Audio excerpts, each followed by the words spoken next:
तो इस कहानी की शुरुआत में हमें एक विलेज को दिखाया जाता है जिसका नाम है लैग, और यहाँ पर ह्यूमंस और डेमी ह्यूमंस के बीच में एक काफी खतरनाक फाइट चल रही होती है। और यहीं पर हम किंग को भी देखते हैं जो कि दूर से खड़े हुए इस पूरी फाइट को देख रहे होते हैं। और इस तरफ हम काई को देखते हैं जो कि अपने साथी मानसो के साथ इस डेमी ह्यूमन से फाइट करने के बारे में सोच रहा होता है, लेकिन वो दोनों इसके सामने टिक नहीं पाते क्योंकि ये सारे के सारे डेमी ह्यूमंस काफी ज्यादा स्ट्रॉन्ग होते हैं। और अगले पल हम ये देखते हैं कि एक डेमी ह्यूमन काई को जान से मारने ही वाला होता है, लेकिन तभी अचानक से यहाँ पर एक बंदा आ जाता है जो कि इस डेमी ह्यूमन को एक ही झटके में खत्म कर देता है। और ये बंदा इस विलेज का गार्डियन है जिसे लैंड गॉड की ब्लेसिंग्स मिली हुई हैं, यानी कि ये इंसान काफी ज्यादा स्ट्रॉन्ग है। जिसके बाद ये अपनी डिवाइन क्रिस्ट को एक्टिवेट करके सारे के सारे डेमी ह्यूमंस को मारना शुरू कर देता है। और ये सारे लोग उसे देखकर काफी शॉक्ड हो रहे होते हैं। और अगले पल यहाँ पर इन डेमी ह्यूमंस का सरदार भी आ जाता है जिसके पास भी डिवाइन क्रिस्ट है। और जब वो ओला के ऊपर अटैक करने के लिए आगे आता है तो ओला उसे एक ही स्ट्राइक में खत्म कर देता है।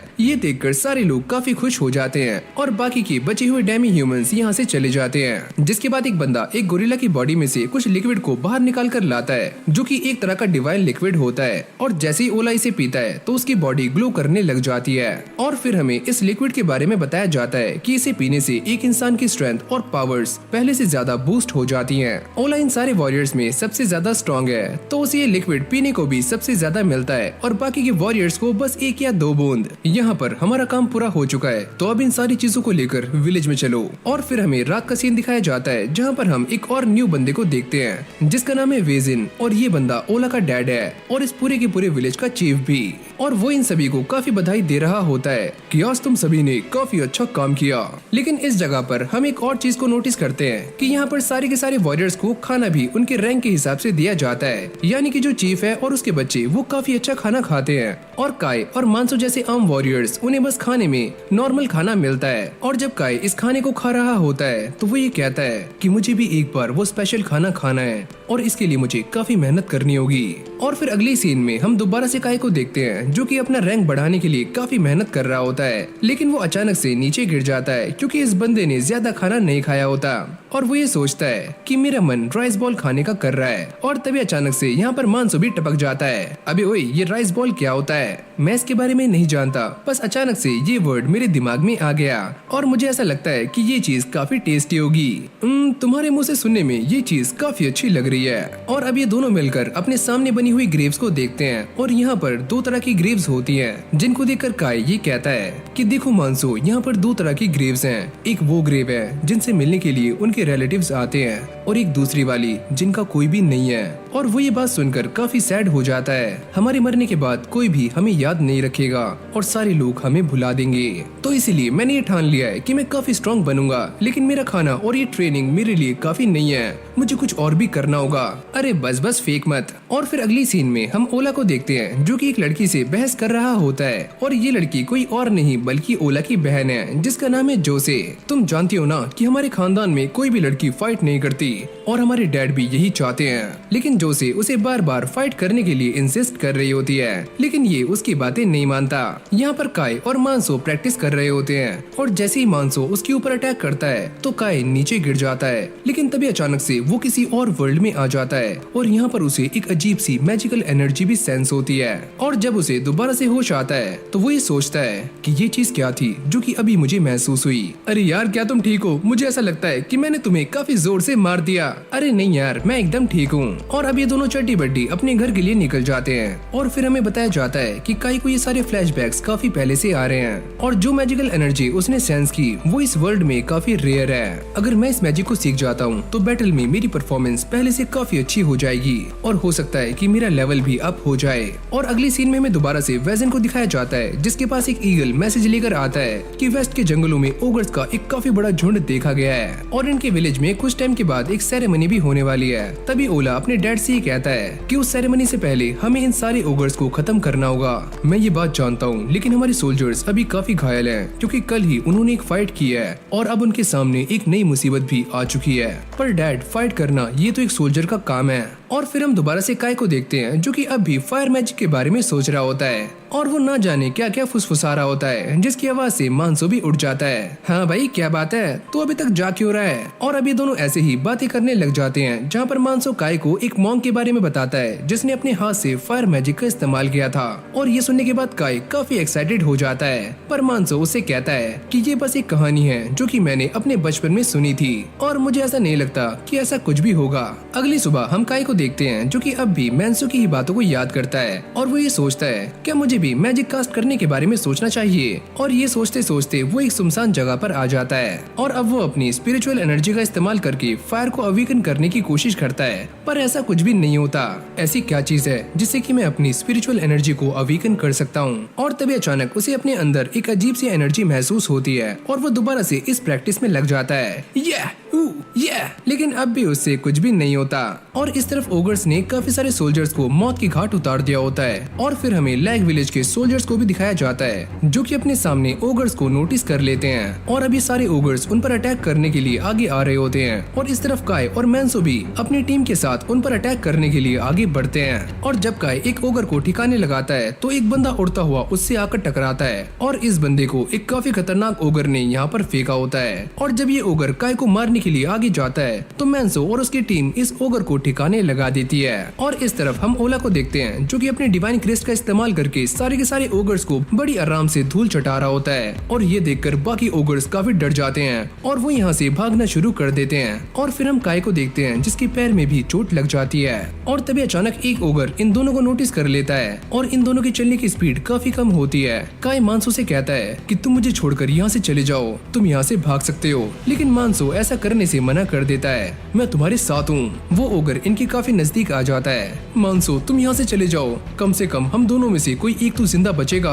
और अब मानसो के पास कोई और चॉइस नहीं बचती और वो काय को यहाँ पर छोड़कर भाग जाता है। और अब काय को भी ऐसा लगता है कि अब उसके पास मरने के अलावा कोई और रास्ता नहीं बचा, तो वो धीरे धीरे ओगर की तरफ जाना शुरू कर देता है। मैं तुमसे लड़ने के लिए तैयार हूँ। और वो दोबारा से अपने मैजिक को कास्ट करने की कोशिश करता है, पर तभी अचानक से एक वेपन उड़ता हुआ आता है और काय को इंजर्ड कर देता है। और ये वेपन उसी ओगर का है और अब वो इसे आकर काफी जोर से पकड़ लेता है। लेकिन अगली पल हम ये देखते हैं कि काय की स्पिरिचुअल एनर्जी बाहर आनी शुरू हो जाती है। और तभी काय ये नोटिस करता है कि उसकी फिंगर में स्पार्क आना शुरू हो जाता है और वो अचानक से फायर मैजिक को कास्ट कर देता है और इस ओगर को खड़े खड़े ही भून देता है। और अब काय इससे काफी दूर आ जाता है और ये ओगर भी बेहोश हो गया था। फाइनली मैंने ये कर दिखाया, मैंने फायर मैजिक को कास्ट कर ही लिया, लेकिन ये आग अब भी जल रही है, अरे बंदो बंदो। और वो थक कर नीचे गिर जाता है। मैं काफी कमजोर महसूस कर रहा हूँ। और तभी अचानक हम ये नोटिस करते हैं कि काय की स्पिरिचुअल एनर्जी उसकी पूरी बॉडी में फ्लो होनी शुरू हो जाती है और अगर काय ने उसे नहीं रोका तो उसकी जान भी जा सकती है। और तभी काय ये सोचता है कि स्पिरिचुअल एनर्जी पानी की तरह फ्लो करती है और वो उसे रोकने की ट्राई करता है और वो इसमें सक्सेसफुल भी हो जाता है। और तभी अचानक हम ये देखते हैं कि ये ओगर दोबारा से काय को पकड़ लेता है और उसे लेकर अपने साथ जा रहा होता है। और काय भी इस बात को समझ जाता है कि आज तो मेरी वाट लगने वाली है, ये मुझे जान से मार देगा। और अब ये दोनों एक खाई के पास आ जाते हैं और जैसे ही काय उसके ऊपर स्लैश करता है तो ये दोनों ही खाई में गिर जाते हैं। लेकिन ऊपर वाले का काफी शुक्र होता है कि नीचे पानी है और काय बच जाता है। और अब काय रेंगते हुए पानी से बाहर आ जाता है और वो ये नोटिस करता है कि उसके सामने वही ओगर मरा हुआ पड़ा है, जिसके बाद वो उसकी बॉडी से उसी चीज को बाहर निकाल लेता है और इस सारी के सारी लिक्विड को एक ही झटके में पी जाता है। और इससे उसकी सारी की सारी स्पिरिचुअल एनर्जी रिकवर हो जाती है और वो आराम से जाकर साइड में एक पेड़ के नीचे सो जाता है। और फिर रात में हम मानसो को देखते हैं जो कि अब भी ये बात सोच रहा होता है कि शायद से काय मर चुका है। और यहाँ पर हम बाकी सोल्जर्स को भी देखते हैं जो काफी घायल हो चुके हैं और उन सभी का इलाज चल रहा है। लेकिन यहाँ पर काय मस्ती से घोड़ी बेचकर सो रहा होता है और तभी पेड़ से एक रोशनी काय के ऊपर पड़ती है। और अब अगली सुबह काय ये नोटिस करता है कि उसकी सारी की सारी इंजरीज ठीक हो चुकी हैं। अब मैं एकदम फिट महसूस कर रहा हूँ। और तभी अचानक वो अपने सामने एक चट्टान जैसी चीज देखता है जिसके ऊपर कुछ लिखा हुआ होता है और वो अपने फायर मैजिक का इस्तेमाल करके इसके ऊपर से सारी गंदगी हटाने की कोशिश करता है। लेकिन तभी अचानक यहाँ पर एक काफी खतरनाक ब्लास्ट होता है और काय उड़कर काफी पीछे जाकर गिरता है और वो ये देखकर काफी चौंक जाता है क्योंकि अचानक से उसकी मैजिकल पावर्स काफी स्ट्रॉन्ग हो चुकी हैं। और अगली पल उसके चेहरे पर भी डिवाइन क्रिस्ट मार्क आ जाता है, लेकिन अगली पल वो भी गायब हो जाता है। ये सारी बातें काय के सर के ऊपर से जा रही होती हैं कि आखिरकार उसके साथ क्या हो रहा है। और वो ये डिसाइड करता है कि वो दोबारा से विलेज जाएगा, जिसके लिए वो भागना शुरू करता है और साथ में क्लाइंबिंग भी। और जब उसका डिवाइन डिवाइन क्रिस्ट दोबारा से एक्टिवेट होता है तो वो अपने हाथ में रखे हुए पत्थर को बड़ी आराम से तोड़ देता है और तभी अचानक से उसे एक आवाज आती है कि तुम यहाँ से चले जाओ। अबे ओए कौन बोला बे? और जब काय अपनी न्यू पावर्स का इस्तेमाल करता है तो वो इस पहाड़ को बड़ी आराम से क्लाइंब कर लेता है। लेकिन काय को अब भी ये सारी बात समझ नहीं आती कि उसकी ये पावर डिवाइन क्रिस्ट की है या फिर कुछ और, क्योंकि ऐसी पावर्स तो लैंड गॉड ऑफर करते हैं। और वो ये सोचता है क्या मैं आज तक किसी गॉड से मिला भी हूँ? लेकिन काय को ये सारी बातें पल्ले नहीं पड़ती और वो ये डिसाइड करता है कि जब तक मुझे इन सारी पावर्स के बारे में सही से पता नहीं लग जाता तो मैं इसके बारे में किसी को भी नहीं बताऊंगा। और इस तरफ विलेज में उसके चड्डी बड्डी दोस्त ने काय की ग्रेव बना दी होती है। लेकिन तभी काय उसके सामने आ जाता है और मानसो उसे देखकर काफी खुश होता है। और इस तरह से काय इस विलेज में सारा काम करना शुरू कर देता है। और जब वो एक खेत को जोत रहा होता है तो वो ये सारा काम काफी फुर्ती से करता है और सारे लोग ये देखकर काफी हैरान हो जाते हैं कि काय ये सारा काम बड़ी तेजी से कर रहा है। हाँ भाई छोटू रुक जा, तूने पहले से काफी काम कर लिया है। और काय भी ये देखकर काफी शॉक्ड हो जाता है तो वो फटाक से पानी में अपना चेहरा देखता है, कहीं मेरा डिवाइन क्रिस्ट दोबारा से आ तो नहीं गया। लेकिन ऐसा कुछ भी नहीं होता और काय भी इस बात को समझ जाता है कि जब तक वो अपनी पूरी ताकत का इस्तेमाल नहीं करेगा तब तक उसका डिवाइन क्रिस्ट सामने नहीं आएगा। और अब ये सारे पेड़ की ठंडी छांव में काय से बातचीत कर रहे होते हैं। हाँ भाई काय तू इतना स्ट्रॉन्ग कैसे हुआ? अरे यार मैं इनको क्या बताऊं, वैसे मैंने जिस ओगर को मारा था मैंने उसका गोल्ड स्टोन पी लिया जिससे मेरी पावर्स पहले से काफी गुना बढ़ चुकी हैं। लेकिन अभी इन सारे बंदों को काय की बातें हजम नहीं होती और तभी काय उनसे कहता है अरे यार मैं तुम्हें सारा कुछ बताता हूँ। जब मैं विलेज की तरफ आ रहा था तो मुझे रास्ते में 10 ओगर्स मिले और मैंने उन 10 ओगर्स का ही गोल्ड स्टोन पी लिया जिससे मेरी पावर्स पहले से काफी गुना बढ़ चुकी हैं। अरे वाह काय कांग्रेचुलेशंस। और फिर यही पास में हम एक लड़की को देखते हैं जिसका नाम है एल्सा और वो काय को काफी गौर से देख रही होती है और उसकी सहेलियां कहती हैं क्या तुम इससे प्यार व्यार करती हो? और वो काफी घबरा कर यहाँ से भाग जाती है। और फिर अगली सीन में हमें दोबारा से जोशी को दिखाया जाता है जो कि इस बंदे के पास आकर उससे पूछती है कि सारी तैयारियां हो चुकी हैं और वो ये कहता है हाँ मैंने सारी तैयारियां कर ली हैं, आप इन्हें चेक कर सकती हो। और फिर हम दोबारा से काय को देखते हैं जो कि अपनी मैजिकल पावर्स की प्रैक्टिस कर रहा होता है और वो ये देखकर काफी हैरान हो जाता है कि उसकी मैजिकल पावर्स पहले से भी काफी स्ट्रांग हो चुकी हैं। लेकिन जोशी भी ये सारा कुछ देख लेती है और अब वो काय के पास आकर उससे पूछती है कि तुम ये सब क्या कर रहे थे? और काय को समझ नहीं आता कि वो इसके सामने क्या जवाब दे और वो इसके सामने अपनी सारी की सारी पोल पट्टी खोल देता है और वो ये कहता है कि मैं जिस मैजिक का इस्तेमाल कर रहा था वो मेरी फायर एबिलिटी है। लेकिन जोशी ये सारी बातें सुनने के बाद कुछ ज्यादा हैरान नहीं होती क्योंकि वो ऐसे ही सिमिलर एबिलिटी के बारे में पहले से ही जानती है और साथ ही में वो ये बताती है कि एलीट लोगों के पास कुछ ऐसी ही पावर्स होती हैं और यहाँ तक कि कुछ मॉन्क्स भी हार्ड ट्रेनिंग करके इस पावर को अचीव कर सकते हैं। और काय भी ये सारी बातें बड़ी गौर से सुन रहा होता है। लेकिन जोशी इस बात को देखकर काफी हैरान हो जाती है कि काय ने इतनी सारी स्पिरिचुअल एनर्जी का इस्तेमाल किया है लेकिन अब भी वो काफी ठीक ठाक है। लेकिन तभी अचानक से उसे काय के बारे में चल रहे सारे के सारे रूमर्स याद आते हैं कि काय ने काफी सारे गोल्ड स्टोन्स को पी लिया है जिससे उसकी स्पिरिचुअल पावर्स पहले से काफी गुना इंक्रीज हो चुकी हैं। और काय भी ये सोचता है कि वो इसके बारे में इतना कुछ कैसे जानती है और वो ये कहती है क्या तुम मेरे साथ ट्रेनिंग कर सकते हो? और अगली सीन में ये दोनों ट्रेनिंग कर रहे होते हैं और गाय को इसके साथ ट्रेनिंग करने में थोड़ी सी दिक्कतें आ रही होती हैं क्योंकि जोशी कोई आम लड़की नहीं है, वो भी एक गार्डियन बियरर है। और काय भी इस बात को जानता है कि वो इसके सामने अपनी डिवाइन क्रेस्ट की पावर को एक्टिवेट नहीं कर सकता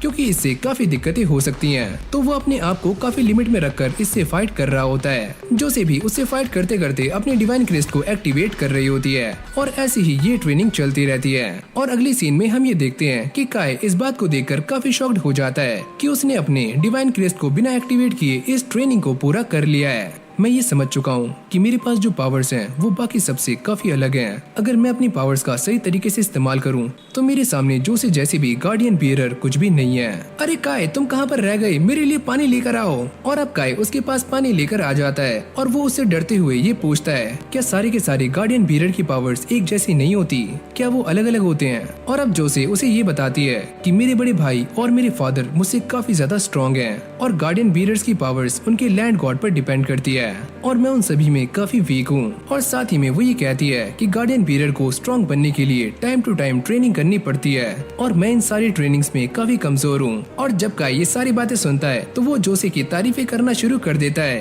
अरे नहीं नहीं ऐसा नहीं है, आप तो काफी स्ट्रॉन्ग हो। इसका मतलब तुम ये कहना चाहती हो कि औरतों को स्ट्रॉन्ग बनने की जरूरत नहीं है। मुझे ऐसा लगता है कि तुम भी बाकियों की तरह ही सोचते हो। और साथ ही में वो ये बताती है कि गार्डियन बियरर सिर्फ लैंड को ही प्रोटेक्ट नहीं करते, इसके अलावा उनके काफी सारे काम भी होते हैं। और ये सुनने के बाद काय काफी हैरान हो जाता है और वो उससे कहने ही वाला होता है कि मेरा मतलब ये नहीं था।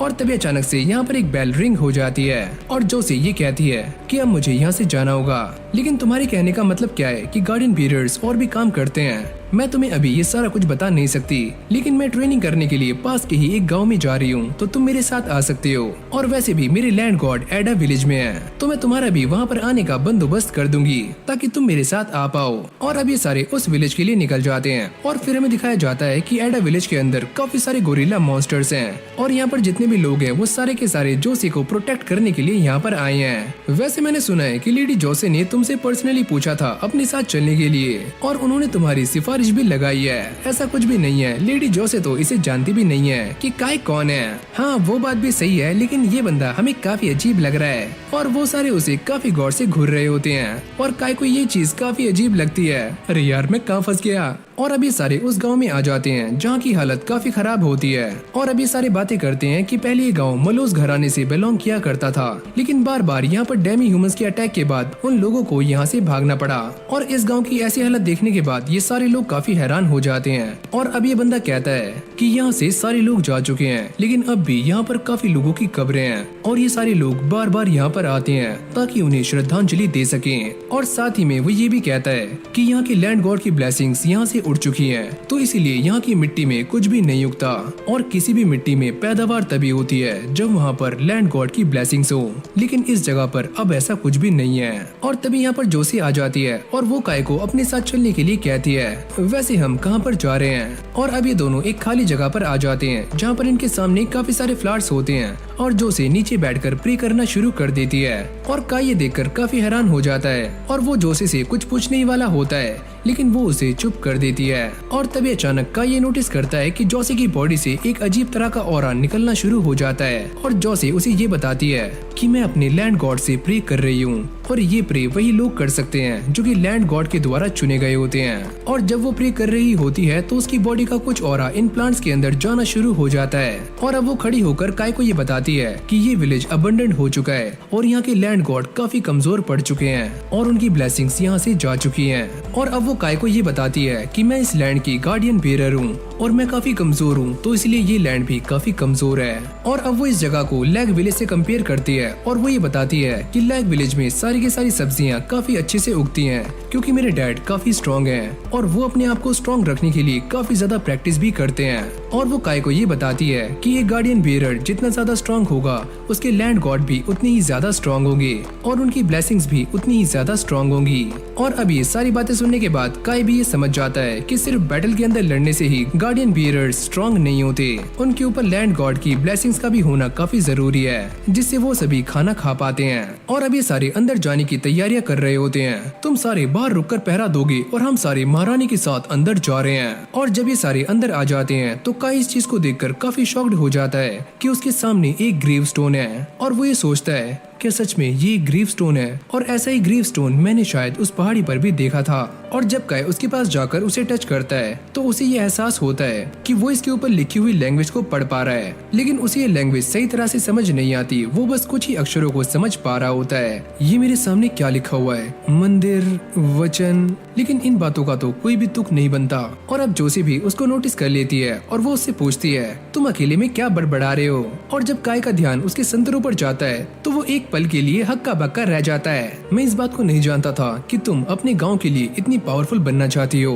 और वो ये कहती है कि मैं इस गांव को दोबारा से बसाना चाहती हूँ क्योंकि यहाँ के लैंड गॉड हमेशा से ही मेरी रक्षा करते हुए आए हैं, तो यहाँ की धरती मेरी जिम्मेदारी है। ये बात सुनने के बाद ये सारे लोग काफी खुश हो जाते हैं। जब आप यहाँ पर आओगी तो हम भी आपके साथ यहाँ पर आ जाएंगे। हाँ मैं भी। और फिर हमें बाहर का सीन दिखाया जाता है जहाँ पर हम ये नोटिस करते हैं कि सारे के सारे गोरिल्लास यहाँ पर आने शुरू हो जाते हैं, यानी कि इन सभी की मुसीबतें अब बढ़ने वाली हैं। और अंदर इन सभी की ऑफरिंग भी हो जाती है, यानी कि ग्रेव को साफ करने का काम। और तभी अचानक से यहाँ पर एक बंदा आता है और वो ये कहता है कि बाहर गोरिल्लास आ चुके हैं। और ये सारे बाहर पहुँच जाते हैं और साथ ही में ग्रेव स्टोन को भी पूरी तरह से बंद कर देते हैं। बाकी सारे दुश्मनों का सामना करने के लिए उस तरफ जाओ। जोसी कहती है कि मैं भी इनके साथ लड़ना चाहती हूँ, आपकी जान काफी कीमती है तो आपको दोबारा से अपने गाँव लौट जाना चाहिए। और इससे पहले ये सारे यहाँ से जा पाते तभी अचानक से वो दो गोरिल्ला गोरिल्लास यहाँ पर आ जाते हैं और अब जोसे भी इनसे लड़ने के लिए एकदम तैयार हो जाती है। और जब ये डेमी ह्यूमंस उनके ऊपर अटैक करने वाले होते हैं और तभी अचानक से काय सामने आ जाता है और वो इनमें से एक गोरिल्ला को यहीं पर निपटा देता है और अब वो इस वेपन को उठाकर उसके दूसरे साथी को भी इंजर्ड कर देता है। और तभी अचानक हम ये देखते हैं कि वो अपने डैगर को निकालकर इस गोरिल्ला की कमर में घुसा देता है, जिससे उसका काम 25 हो जाता है। लेकिन इससे काय की डिवाइन क्रिस्ट सभी के सामने आ जाती है और जोसे भी उसे देखकर काफी हैरान हो जाती है।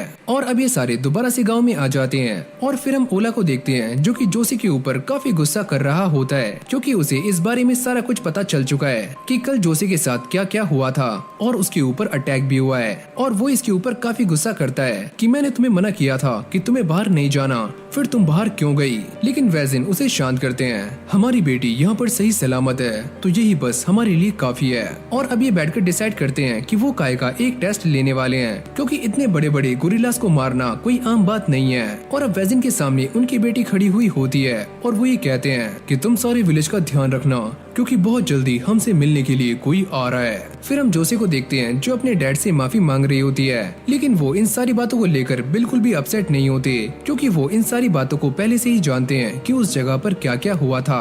और फिर अगली सीन में हम दोबारा से काय को देखते हैं जहाँ पर दो छपरी उसके साथ मजाक कर रहे होते हैं। हाँ भाई काय, क्या हाल है तेरे। और काय की बहादुरी के चर्चे पूरे गाँव में होने शुरू हो जाते हैं। और यही पास में हम कुछ लड़कियों को देखते हैं जहाँ पर एक लड़की एल्सा से कहती है, तुम एक काम करो, काय को फंसा लो, ये तुम्हारे लिए एक नंबर रहेगा।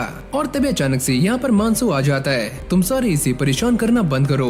और अब यहाँ पर जोसे भी आ जाती है जो कि काय को लेकर एक सुनसान जगह पर आ जाती है और वो उससे बातें कर रही होती है और साथ में उसकी डिवाइन क्रिस्ट के बारे में भी पता करती है। लेकिन काय जब उसके पास खड़ा हुआ होता है तो उसे ये डिवाइन क्रिस्ट कहीं भी नजर नहीं आती, तो उसको ऐसा लगता है कि ये उसका एक धोखा था। और इस फाइट में हारने के बाद गोसे इस बात को तो समझ जाती है कि वो काफी वीक है, तो वो काय से कहती है कि मैं आपसे काफी स्ट्रॉन्ग ट्रेनिंग करने वाली हूँ और क्या तुम भी मेरे साथ ट्रेनिंग करोगे।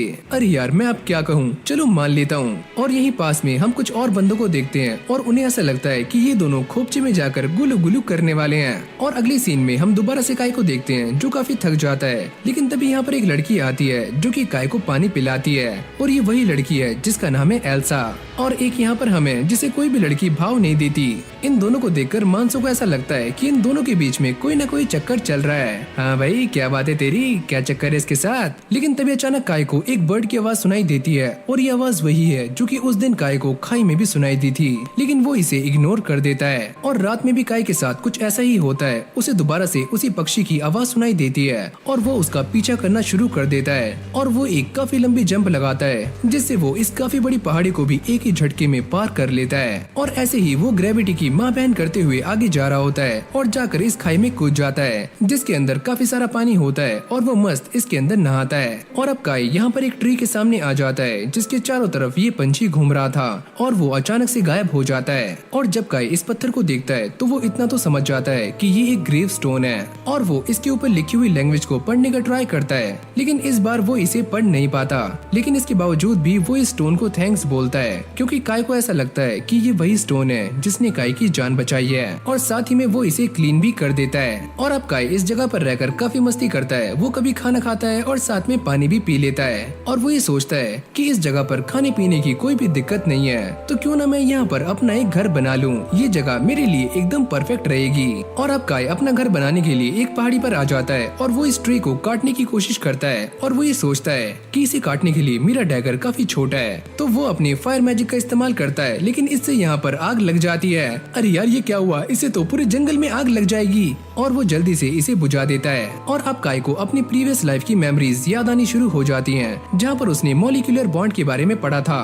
और वो ये सोचता है कि अगर मैं इस ट्री के मॉलिक्यूलर बॉन्ड्स को अलग कर दूं तो मैं इसे काफी आराम से काट सकता हूं। और अब वो दोबारा से अपनी स्पिरिचुअल एनर्जी को फोकस करना शुरू करता है ताकि वो एक अलग तरीके से इस ट्री को काट पाए। लेकिन तभी अचानक उसे पास से एक आवाज आती है जिससे वो काफी चौंक जाता है और इस तरफ हम ये देखते हैं कि काय ने इस टेक्निक का इस्तेमाल करके लगभग इस ट्री को काट ही दिया होता है। और जब काय आगे जाकर देखता है तो वो ये नोटिस करता है कि यहाँ पर काफी सारे मॉन्स्टर्स अपना शिकार ढूंढ रहे हैं, तो काय उन्हें देखकर काफी हैरान हो जाता है। और साथ में काय ये भी नोटिस करता है कि यहाँ पर काफी सारे लोग हैं और उसको ऐसा लगता है कि ये सारे लोग वैली पर कब्जा करने के लिए आए हुए हैं, तो वो इनके ऊपर अटैक करने के लिए आगे चला जाता है और साथ में अपनी डिवाइन क्रिस्ट को भी एक्टिवेट कर लेता है। लेकिन पास जाने के बाद वो ये नोटिस करता है कि ये सारे ड्वार्फ्स हैं जो कि एक अलग ही लैंग्वेज में बात कर रहे होते हैं, अब्बा डब्बा जब्बा जब्बा जब्बा अब्बा। लेकिन काय को इसकी बातें समझ नहीं आती और ये आवाज सुनने के बाद इन सभी का लीडर यहाँ पर आ जाता है जो कि एक काफी बूढ़ा इंसान होता है और ये भी काफी बोना है, लेकिन ये बंदा हिंदी में बात कर सकता है। अरे बेटे, हम इंसानों के दुश्मन नहीं हैं, हमारा बनाया हुआ सामान इंसानों के काफी काम आता है, तो हम तुम्हारे दोस्त हैं। और अभी सारे काय से माफी मांगना शुरू कर देते हैं, हमें माफ करना कि हम यहाँ पर बिना परमिशन के आ गए। और अभी बंदा जिसका नाम है पोरक, वो काय को काफी डिटेल में ये बताता है कि यहाँ पर एक एंशिएंट गॉड जिन्होंने वैली के साथ पैक्ट बनाया हुआ है, वो ह्यूमन फॉर्म में आने वाले थे और तुम भी एक इंसान हो, तो हमें ऐसा लगा कि वो गॉड तुम ही हो। और अभी सारे काय को बताते हैं कि वो अपने लैंड में काफी टाइम से बड़ी आराम से रह रहे थे, लेकिन कुछ टाइम पहले से ओगर्स ने इनके ऊपर अटैक करना शुरू कर दिया और ये सारे काफी कमजोर हैं, तो ये उनका सामना नहीं कर सकते।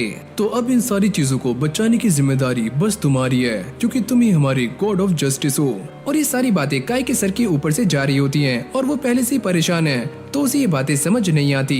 लेकिन यहाँ पर एक छोटा सा डॉर्फ होता है, वो ये कहता है कि तुम्हें देखकर ऐसा नहीं लगता कि तुम हमारे गॉड ऑफ जस्टिस हो। अरे बच्चे, भले ही मेरे पास आंखें नहीं है, लेकिन मैं बता सकता हूँ कि ये इंसान वही है। और अब पोरक ये बताता है कि जब वो जवानी में इस वैली के अंदर आया था तो गॉड ने उसकी दोनों आंखें फोड़ दी थी, लेकिन वो अब भी बिना आंखों के ये बता सकता है कि काय वही इंसान है जिसको वो ढूंढ रहे हैं। और अब पोरक काय को ये बताता है कि हमने वैली गॉड को खुश करने के लिए एक सैक्रिफाइस भी तैयार कर लिया है, जो कि है मेरी पोती और उसका नाम है आरुवी। और अभी सारे काय को दिखाते हैं कि उन्होंने इस रस्सी से आरुवी को बांधा हुआ है, लेकिन तभी अचानक से ये रस्सी टूट जाती है और काय उसे बचाने के लिए नीचे भागता है, लेकिन इससे पहले काय उसे बचा पाता वो नीचे गिर जाती है और काफी इंजर्ड भी हो जाती है। और अब काय इसको देखकर ये सोचता है कि शायद मैं अपने मैजिक का इस्तेमाल करके इसको हील कर सकता हूँ। और तभी काय को एक फ्लैशबैक आता है कि उसने सेल्स के रीजनरेशन के बारे में पढ़ा हुआ है और वो अपने मैजिक का इस्तेमाल करके आरुवी की बॉडी के अंदर सेल्स को दोबारा से प्रोड्यूस करना शुरू कर देता है और ये तरीका भी काम करता है, जिससे आरुवी एकदम ठीक हो जाती है। और तभी काय को ऊपर से एक आवाज आती है और जब वो ऊपर जाकर देखता है तो वो ये नोटिस करता है कि यहाँ पर ओगर्स ने अटैक कर दिया है और वो एक के बाद एक सारे लोगों को मार रहे हैं। और तभी काय अपना डैगर निकालता है और एक ओगर को ठिकाने लगा देता है और अब वो चलते चलते इन ओगर्स के बॉस के सामने आ जाता है, जिसके चेहरे पर भी डिवाइन क्रिस्ट होती है, यानी कि ये ओगर भी काफी ताकतवर है। और तभी अचानक काय ये नोटिस करता है कि उसे उस ग्रेव स्टोन में से एक आवाज आती है कि तुम इन सारे ओगर्स को जान से मार दो।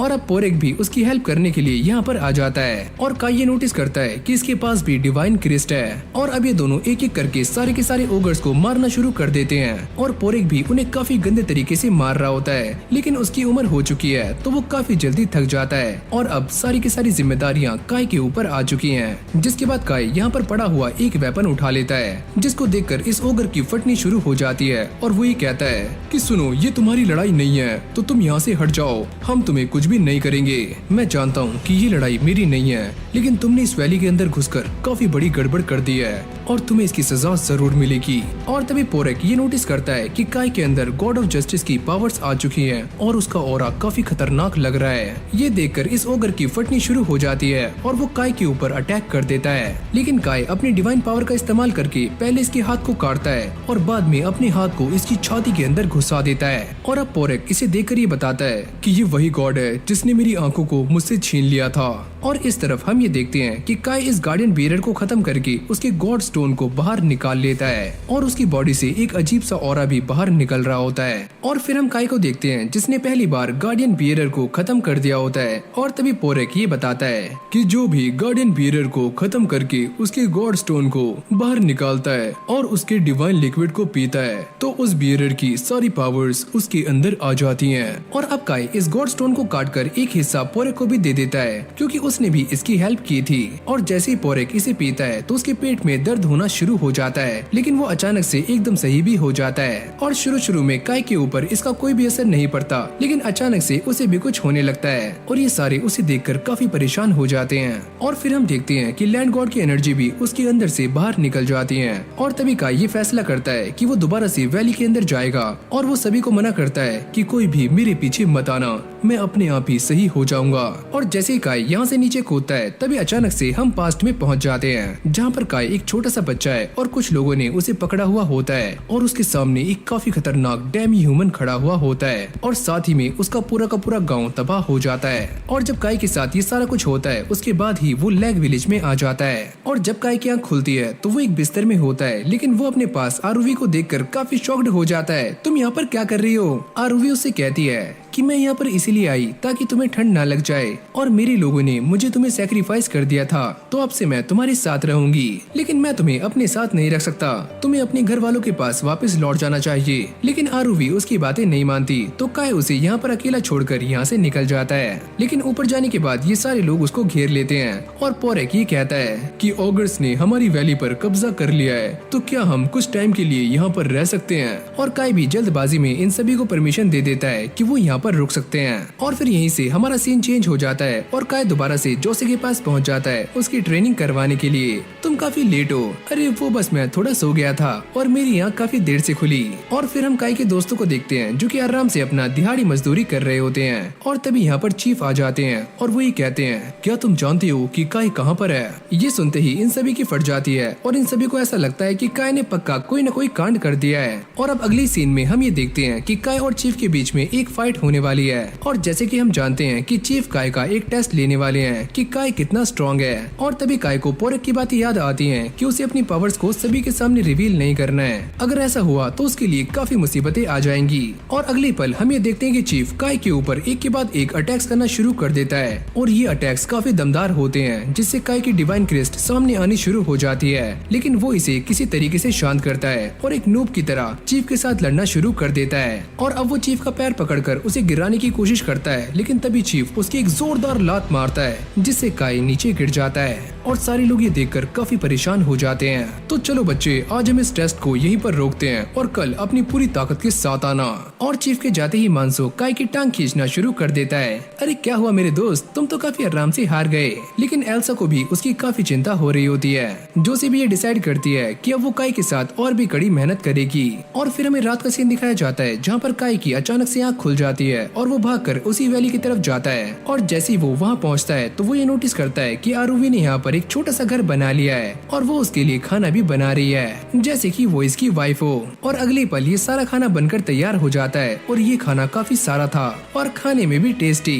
और काय को भी ये खाना काफी पसंद आता है और वो इसे पेट भर के खाता है। और अगली सुबह हम ये देखते हैं कि काय को पहले के मुकाबले खाना काफी ज्यादा मिलता है और उसके दोस्त आकर उसे परेशान करना शुरू कर देते हैं। और पास ही में हम एल्सा को देखते हैं जिसकी लड़ाई एक बंदी के साथ हो जाती है, क्योंकि एल्सा काफी घूर घूर कर काय को देख रही होती है। तो वो अचानक से इस बंदे की प्लेट में ज्यादा खाना डाल देती है और अब वो इससे ये खाना वापस मांग रही होती है। और ऐसे ही करते करते काय के काफी सारे दिन गुजर जाते हैं, जहाँ पर वो मेहनत करता है, रात में फल खाता है, वैली में जाता है और साथ ही में आरुवी की हेल्प भी करता है। और फिर हम ये देखते हैं कि जब ये सारे मिलकर एक बड़े से पत्थर को हिलाने की कोशिश करते हैं तो वो इनसे टस से मस नहीं होता। और तभी अचानक से चीफ यहाँ पर आ जाते हैं और वो अपनी फिजिकल स्ट्रेंथ का इस्तेमाल करके इस बड़े से पत्थर को आराम से उठाकर दूर फेंक देते हैं, जिसको देखकर ये सारे लोग काफी चौंक जाते हैं। और फिर हमें रात का सीन दिखाया जाता है जहाँ पर काय एक फूल को हील करने की कोशिश करता है, लेकिन वो इसमें फेल हो जाता है। और अगली सुबह जब वो विलेज में आता है तो वो एल्सा को देखता है जो कि काफी सारे फ्लावर्स के बीच में होती है और ये सारे फ्लावर्स उसी ने लगाए होते हैं जो कि आज काफी बड़े और सुंदर लग रहे होते हैं। और इन दोनों की बातों से हमें ये पता चलता है कि काय और एल्सा ये दोनों ही एक ही विलेज से हैं और ये दोनों ही उस विलेज को छोड़कर यहाँ पर आए हैं। और एल्सा अपने साथ इन फ्लावर्स को वहाँ से लेकर आई थी। और तभी एल्सा उसे बताती है कि तुम अभी चीफ के साथ लड़ने में काफी कमजोर हो। काय कहता है, मैं इस बात को जानता हूँ और इसीलिए मैं काफी स्ट्रॉन्ग बनना चाहता हूँ, क्योंकि इस दुनिया में मैं काफी अकेला हूँ और कोई भी मेरे साथ नहीं है। और इसके बाद वो ये कहता है कि मैं सभी को बचाने के लिए हर खतरे से लड़ने के लिए तैयार हूँ। और ये बात जाकर सीधा एल्सा के दिल पर लगती है और वो सीधा ही एक फ्लैशबैक में पहुँच जाती है जहाँ पर ये दोनों काफी छोटे बच्चे थे और जब एक डेमी ह्यूमन ने एल्सा के ऊपर अटैक किया था तो काय उसे बचाने के लिए इस डेमी ह्यूमन के पैर पर लटक जाता है और जोर जोर से रोना शुरू कर देता है। और एल्सा को ऐसा लग रहा था कि ये डेमी ह्यूमंस उन्हें जान से मार देंगे, लेकिन तभी अचानक से यहाँ पर वेजिन की एंट्री हो जाती है जो कि आते ही इन सारे डेमी ह्यूमंस को जान से मार देते हैं। और तभी से काय भी ये डिसाइड करता है कि वो आगे चलकर काफी स्ट्रॉन्ग बनेगा। और फिर हमारा सीन दूर एक जंगल में आ जाता है जहाँ पर हम काफी सारे ओगर्स को देखते हैं जो कि काफी हट्टे कट्टे होते हैं और साथ में उन्होंने आर्मर्स भी पहने होते हैं। और वो इस इलाके में आते ही सारे के सारे डेमी ह्यूमंस को मारना शुरू कर देते हैं और साथ में इस इलाके के ओगर्स को भी। और अब इन सभी का अगला टारगेट है वो वैली जहाँ पर काय के लैंड गॉड रहते हैं। और फिर हमें वैली में आरुवी को दिखाया जाता है जो कि काय के लिए एक ड्रेस बनाती है और काय को ये ड्रेस काफी पसंद भी आती है। लेकिन ये दोनों इस बात से अनजान है कि उनके सर पर खतरा मंडरा रहा है। और फिर हम दोबारा से काय को देखते हैं जो कि स्टोर हाउस में काम कर रहा होता है और वो एक राइस के दाने को देखकर ये सोचता है कि मुझे राइस बॉल खाने हैं, लेकिन मैं ये नहीं जानता कि वो बनते कैसे हैं। और उसकी ये बात एल्सा भी सुन लेती है जो कि बाहर खड़ी हुई होती है। और अब एल्सा उससे ये पूछती है कि तुम राइस बॉल के बारे में क्या जानते हो। और काय कहता है कि मैंने उसे कभी खाया तो नहीं है, लेकिन मैंने उसे सपने में देखा है और मैं उसे एक बार खाना चाहता हूँ कि वो कैसा होता है। और उसके सारे दोस्तों को ऐसा लगता है कि वो यहाँ पर गधा मजदूरी कर रहे हैं और काय लड़कियों से गप्पे लड़ा रहा है। और फिर हम चीफ को देखते हैं जो कि सभी को ये ऑर्डर देते हैं कि जल्दी से इस सारे के सारे सामान को सीक्रेट वेयर हाउस में ले जाओ उस बंदे के यहाँ पर आने से पहले। और अब ओला भी यहाँ पर आ जाता है और वो अपने डैड से पूछता है क्या ये सारा सामान छुपाना जरूरी है। और वो ये बताते हैं कि जो इंसान यहाँ पर आ रहा है वो एक फूड इंस्पेक्टर है और अगर उसे एक बार इस गाँव के गोदाम के बारे में पता लग गया तो हो सकता है कि हम सारे गाँव वाले भूखे मर जाएं और मैं ऐसा होने नहीं दूंगा। और जिस इंसान के बारे में ये दोनों बातें कर रहे हैं उसका नाम है गांडाल। ओला कहता है कि हम उसे थोड़े बहुत पैसे देकर यहाँ से भगा नहीं सकते। नहीं, ऐसा नहीं हो सकता, वो इंसान काफी शातिर है। और फिर हम काय और उसके साथी को देखते हैं जो कि सारा का सारा अनाज अंदर लेकर जा रहे होते हैं। और फिर हमें ये पता चलता है कि जो इंसान यहाँ पर आ रहा है उसके पास भी डिवाइन क्रिस्ट है और यहाँ तक कि वो चीफ से भी ज्यादा स्ट्रॉन्ग है। और अगली सीन में हम ये देखते हैं कि ये सारे बाहर आकर खड़े हो जाते हैं क्योंकि गांडाल के आने का टाइम हो चुका है और ये सारे उसके स्वागत के लिए खड़े होते हैं। और तभी अचानक गांडाल इस कैरिज से बाहर आ जाता है और वो दिखने में एक छोटा बोना लग रहा होता है और वो आते ही इन दोनों से शिकायतें करना शुरू कर देता है। जब मैं यहाँ पर आ रहा था तो मेरे ऊपर काफी सारे डेमी ह्यूमंस ने अटैक भी कर दिया, यहाँ के जंगल तो काफी बेकार हैं। और इस तरफ मानसो काय को ये बताता है कि वो इंसान काफी खतरनाक है और उसने कभी भी अपनी पावर्स को सही तरीके से इस्तेमाल नहीं किया। और जब गांडाल जोशी को देखता है तो वो उसे छेड़ना शुरू कर देता है कि लड़कियों का काम बस खाना बनाना और आदमियों की सेवा करना होता है, तो तुम फाइट से दूर रहना। और तभी हम यहाँ पर एक और बंदे को देखते हैं जो कि गांडाल के साथ आया हुआ होता है और चीफ उससे ये पूछते हैं कि तुम इसके साथ हो। और वो ये कहता है कि मेरा नाम है नादा और मैं किसी के भी साथ नहीं हूँ। वो तो मैं यहाँ पर पहले से ही आ रहा था और रास्ते में मुझे गांडाल मिल गए तो मैं इन्हीं के साथ यहाँ पर आ गया। जिसके बाद गांडाल वेयर हाउस में आ जाता है और वो ये देखकर काफी हैरान हो जाता है, तुम्हारे वेयर हाउस में तो काफी कम अनाज है और तुम यहाँ के चीफ हो तो तुम बैठे हुए क्या कर रहे हो? कहीं ऐसा तो नहीं है कि तुम मुझसे सारा का सारा खाना छुपा रहे हो? और चीफ कहता है कि मैं इसके बारे में सोच भी नहीं सकता, हमारे गांव में बस इतना ही अनाज है। और अभी इन सभी को टोंट मारते हुए कहता है कि मैंने ऐसा सुना है कि काफी सारे गांव मुझसे अपने अनाज को छुपा रहे हैं, कहीं तुम भी तो ऐसा नहीं कर रहे हो? हम ऐसा करने के बारे में सोच भी नहीं सकते। वो तो इस बार यहाँ का मौसम थोड़ा सही नहीं है तो इस बार फसलें काफी कम उगी हैं। और जब गांडाल ये सारी बातें सुनता है तो उसे इस गाँव में रहने का एक बहाना मिल जाता है कि यहाँ का मौसम खराब है और उसके यहाँ पर रुकने को लेकर सारे लोग काफी परेशान थे। और जोशी भी अपने डैड से कहती है कि मैं उस इंसान को बिल्कुल भी पसंद नहीं करती, उसकी सोच लड़कियों को लेकर काफी गिरी हुई है। और फिर हम काय को देखते हैं जो कि नाडा से मिलने के लिए आता है और नाडा इसे देखते ही पहचान लेता है कि ये वही बच्चा है जिसने काफी सारे गॉड स्टोन को खाया हुआ है। नाडा उससे कहता है कि मैं भी तुम्हारी ही तरह हूँ क्योंकि मुझे भी पावर्स गॉड स्टोन से मिली हुई है। और अब वो अपनी डिवाइन क्रेस्ट दिखाते हुए ये कहता है कि कोई भी इंसान प्रैक्टिस करके और गॉड स्टोन को खा के स्ट्रॉन्ग बन सकता है। और फिर हम दोबारा से गांडाल को देखते हैं जिसके सामने खाने के हजारों आइटम रखे हुए होते हैं, लेकिन इस मोटे बुक्खड़ को ये सारे भी कम लगते हैं। और वो ये कहता है कि मेरी शान में बस इतना ही। और फिर हम काय के दोस्तों को देखते हैं जिन्हें गांडाल के ऊपर काफी गुस्सा आ रहा होता है, इस बोने की वजह से हमारा खाना काफी कम हो गया। और यहाँ पर खड़े हुए सारे लोग इस बात के लिए होप कर रहे होते हैं कि गांडाल यहाँ से जल्दी चला जाए। और फिर अगली सीन में हम चीफ को देखते हैं जो कि इन सभी के साथ मीटिंग कर रहे होते हैं और ये सारे इस बात को लेकर काफी परेशान होते हैं कि ओगर्स का एक काफी बड़ा ग्रुप इस तरफ आ रहा है और वो ओगर्स पहले वाले से काफी स्ट्रॉन्ग हैं। चीफ कहते हैं नाडा तुम इसके बारे में पता करो। और वो ये कहता है कि मैं इस गांव के बारे में ज्यादा कुछ नहीं जानता। और तभी चीफ उसके लिए एक टीम रेडी करने के लिए कहते हैं जिसके अंदर काय भी है। और इस तरफ काय आरुवी से ये कहता है कि वो कुछ दिनों तक वैली में लौट कर नहीं आएगा। और ये सुनने के बाद वो काफी परेशान हो जाती है। तो उसको ऐसा देखकर काय कहता है कि मैं वापस जरूर आऊंगा। और ऊपर जाने के बाद काय को पोरेक मिलता है जो उसे बताता है कि वो सारे ओगर्स यहाँ पर आ रहे हैं और ऐसा भी हो सकता है कि जिन ओगर्स को तुमने पहले मारा था ये उन्हीं के साथी हों। लेकिन काय को इन सारी बातों से कोई भी फर्क नहीं पड़ता और वो ये सोचता है कि वो सारे के सारे ओगर्स कितने भी स्ट्रॉन्ग क्यों ना हो, मैं उनका डटकर सामना करूंगा। और अगली सुबह ये सारे अपने मिशन के लिए निकल जाते हैं। लेकिन गांडाल आराम से घोड़ी बेचकर सो रहा होता है। और जब काय यहाँ से जाने वाला होता है तभी अचानक से एल्सा यहाँ पर आ जाती है जो कि उसके लिए राइस बॉल्स बनाकर लाती है। और ये राइस बॉल्स दिखने में थोड़े अजीब लग रहे होते हैं क्योंकि एल्सा ने इन्हें पहली बार बनाया है। और काय इसे देखकर काफी खुश हो जाता है और वो इसे रख भी लेता है और वो ये कहता है कि मैं इसे रास्ते में खा लूंगा। लेकिन जब ये सारे जंगल में आते हैं तो वो ये देखकर काफी शॉक्ड हो जाते हैं कि उनके सामने काफी सारे ओगर्स और डेमी ह्यूमंस मरे पड़े हैं। और जब नाडा इनको देखता है तो वो ये कहता है इस बात में कोई भी दो राय नहीं है कि उन ओगर्स की टीम में पक्का कोई न कोई काफी स्ट्रॉन्ग है जिसने इन सभी को काफी आराम से मार दिया। और अब जोसे काय को बताती है कि कल उसने अपने डैड की बातें सुनी जिससे एक बात तो साफ है कि वो सारे के सारे ओगर्स किसी को ढूंढ रहे हैं। और उसकी ये बात नाडा भी सुन लेता है। और अब नाडा इन सभी को ये बताता है कि कुछ टाइम पहले एक भविष्यवाणी हुई थी जिसमें ये बताया गया था कि एक शक्तिशाली देवता सामने आने वाला है और इसीलिए मैं उसे ढूंढ रहा हूँ ताकि मैं उसे रखवालों की कैटेगरी में डाल सकूं। अगर किसी और ने हमसे पहले उसे ढूंढ लिया तो ऐसा हो सकता है कि वो उसके ऊपर कब्जा कर ले। और अब नाडा ये बताता है कि जो कोई भी सबसे पहले उस गॉड के पास जाएगा तो वो ताकत उसकी हो जाएगी। और अब ये सारी बातें सुनने के बाद काय को ऐसा लगता है कि वो सारे के सारे ओगर्स मुझे ही ढूंढ रहे हैं और पहले मैंने जिन ओगर्स को मारा था ये वाले उससे भी काफी स्ट्रॉन्ग हैं। और जब ये सारे आगे जाकर देखते हैं तो यहाँ पर काफी सारे डीमंस होते हैं जिनकी हालत काफी खराब होती है और काफी सारे मारे जा चुके होते हैं। और अब जोसे को ऐसा लगता है कि इस विलेज के अंदर कोई न कोई जिंदा होगा तो ये सारे रेस्क्यू ऑपरेशन चलाना शुरू कर देते हैं। पर इस गाँव में उन्हें कोई भी जिंदा डीमन नहीं मिलता और ये सारे डीमन ह्यूमन फ्रेंडली होते हैं यानी कि इंसानों के दोस्त। और इस तरफ नाडा काय को लेकर यहाँ के लैंड गॉड को ढूंढने के लिए निकल जाता है। और जब जोसे आगे जाती है तो उसे यहाँ पर कुछ खून के धब्बे दिखते हैं और उसको ऐसा लगता है कि सामने कोई छुपा हुआ है। लेकिन तभी अचानक से एक मरा हुआ ओगर बाहर आके गिरता है। और यहाँ पर नाडा और काय ने भी लैंड गॉड के ठिकाने को ढूंढ लिया होता है। और जब ये लोग अंदर जाते हैं तो अंदर काफी अंधेरा होता है तो नाडा अपने फायर मैजिक का इस्तेमाल करता है और वो ये देखकर काफी हैरान हो जाता है कि काय को इससे कोई भी फर्क नहीं पड़ा।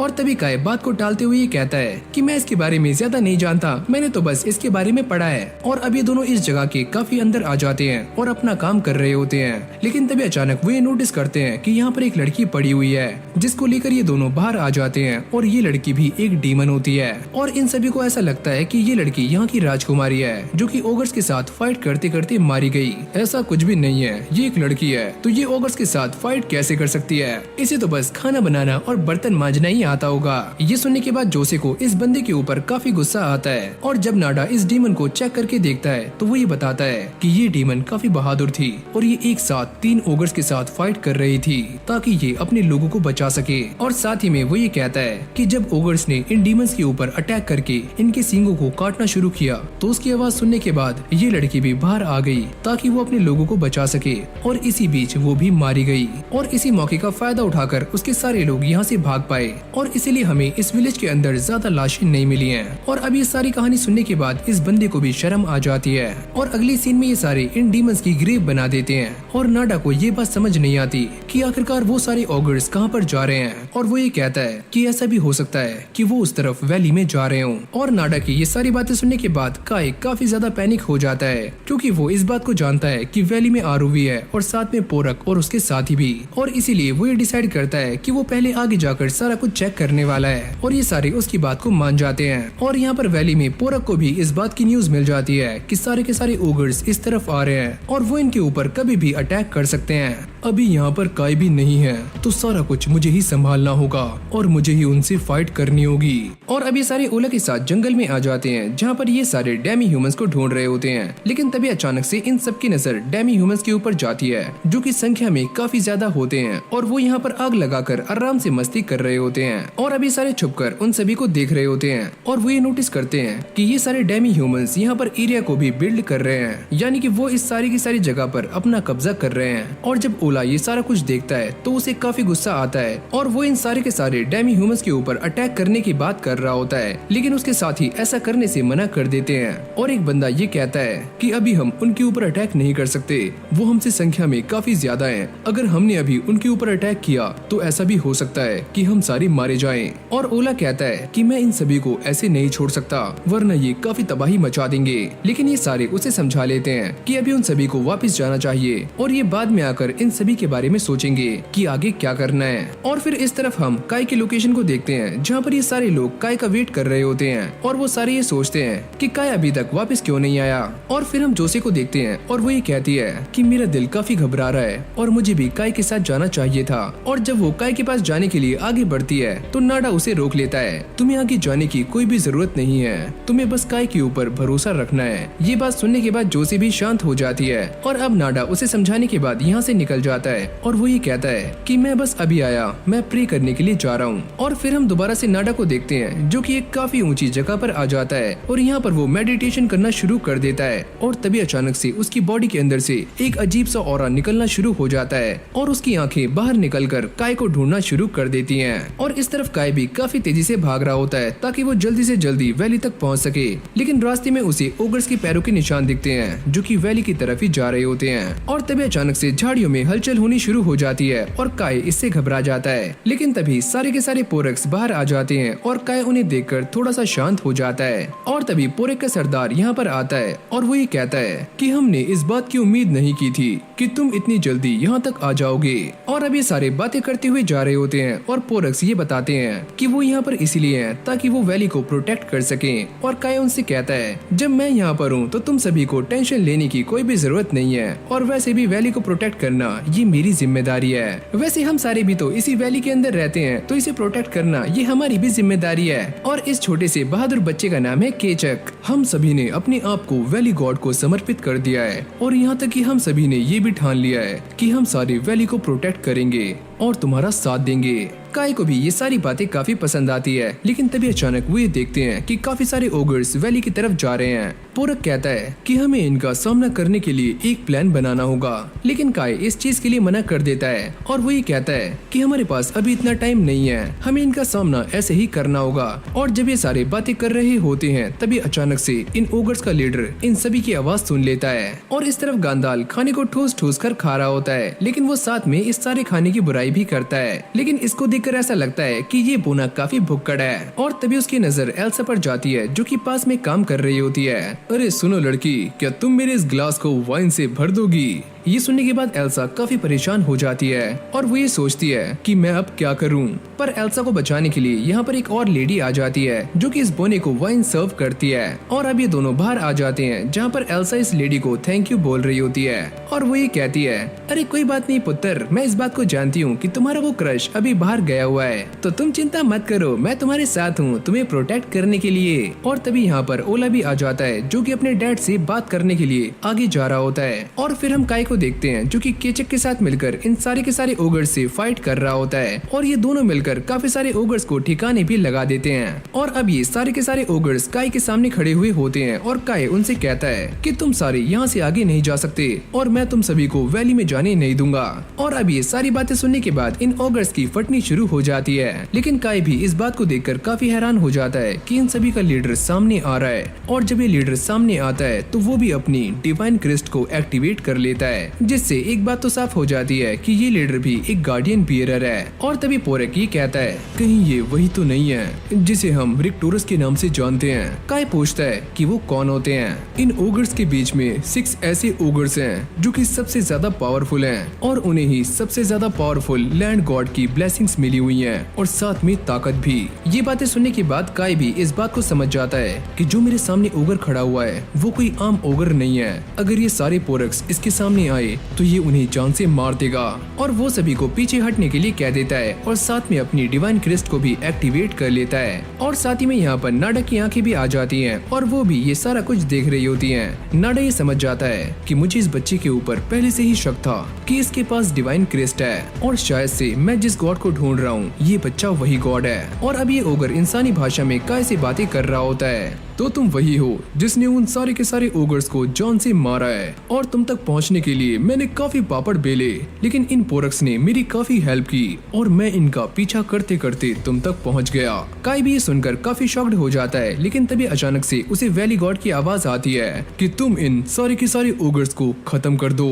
और अगली पल इन दोनों में फाइट शुरू हो जाती है, और ये फाइट देखते ही देखते काफी इंटेंस हो रही होती है, और नाडा भी इस फाइट को देख रहा होता है। और तभी काय उसके पैरों के नीचे से निकलता है और अपने स्पीयर को उसकी छाती के आर पार कर देता है। काय को ऐसा लगता है कि उसने ये कर दिखाया, लेकिन इस ओगर की बॉडी काफी हार्ड होती है और उसका स्पीयर भी टूट जाता है। और काय जैसे तैसे करके इस ओगर के अटैक से बचता है और एक ही झटके में ये स्पीयर उसकी बॉडी में घुसा देता है। ये तुमने मेरे साथ क्या किया?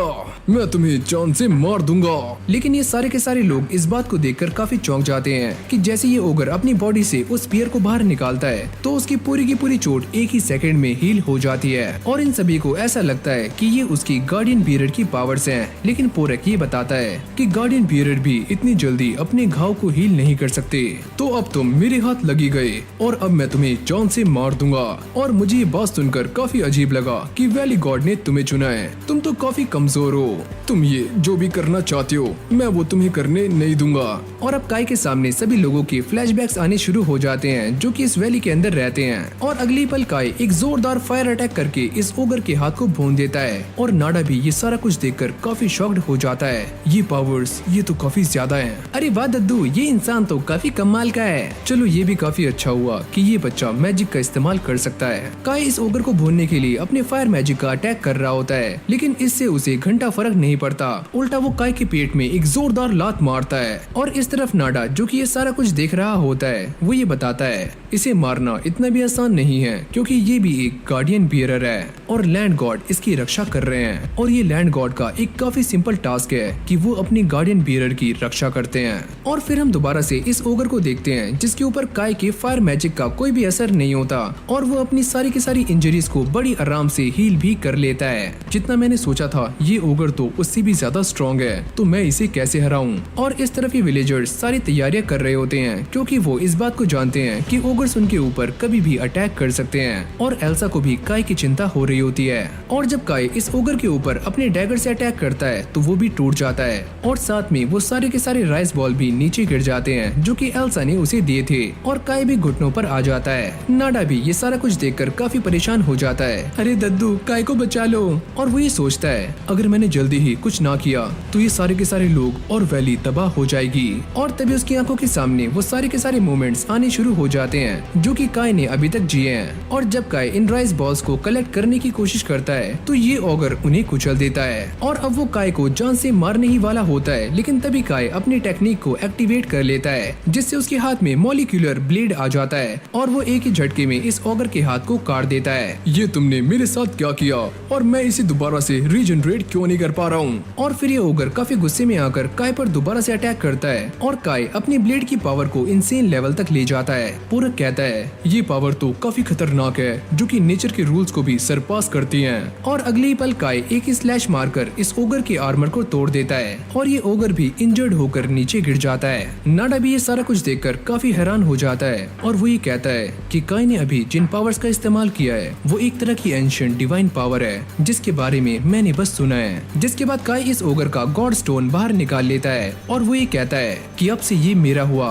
और ये बोलने के बाद वो सारा का सारा गॉड स्टोन अकेले ही पी जाता है, और इसे कंज्यूम करते ही उसकी पावर्स की सारी की सारी लिमिट्स टूट जाती हैं। और जब ओगर्स ये सारा कुछ देखते हैं तो वो यहाँ से दुम दबाकर भाग जाते हैं, और ये सारी पावर्स इतनी ज्यादा होती हैं कि काय भी बेहोश हो जाता है। और अब थोड़ी ही देर के बाद काय को होश आ जाता है, और वो ये कहता है कि मेरे साथ क्या हुआ था, मुझे कुछ याद नहीं है। और काय इन सारे पोरक से पता करता है कि आखिरकार उसे हुआ क्या था, और पोरक उसे बताता है कि जब तुमने वो गॉड स्टोन पिया तो यहाँ पर अचानक से एक काफी तेज तूफान आया, और मेरे ख्याल से ये लैंड गॉड की शक्तियाँ थी। और काय ये बात सुनकर काफी हैरान हो जाता है कि एक लैंड गॉड की ताकत ऐसी हो सकती है, लेकिन वो इन सारी बातों को भुलाकर पास ही में एक नदी के पास जाकर अपने हाथ मुंह को धोता है, और साथ ही में पोरक से ये पता करता है कि जब मैं उस ओगर से फाइट कर रहा था क्या तुम्हें फाइट के बीच में कुछ अजीब सा लगा, जैसे कि कोई हमें देख रहा हो। अरे हाँ, मुझे ऐसा कुछ लगा तो था, लेकिन मैंने उसे नजरअंदाज कर दिया क्योंकि वो कोई दुश्मन नहीं था।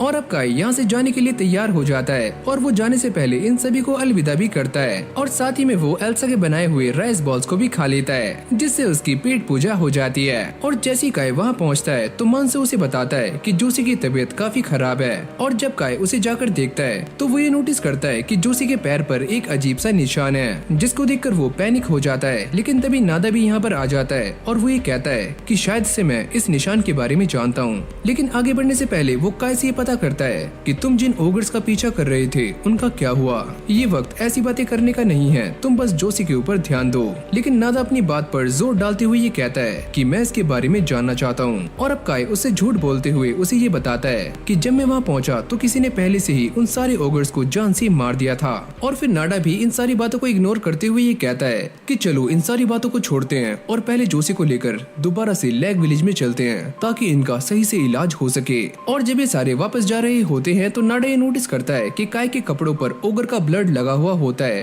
और वो ये सोचता है कि इसने तो मुझसे मना किया था कि इसके पहुंचने से पहले वहाँ पर सारे के सारे ओगर्स मर गए थे।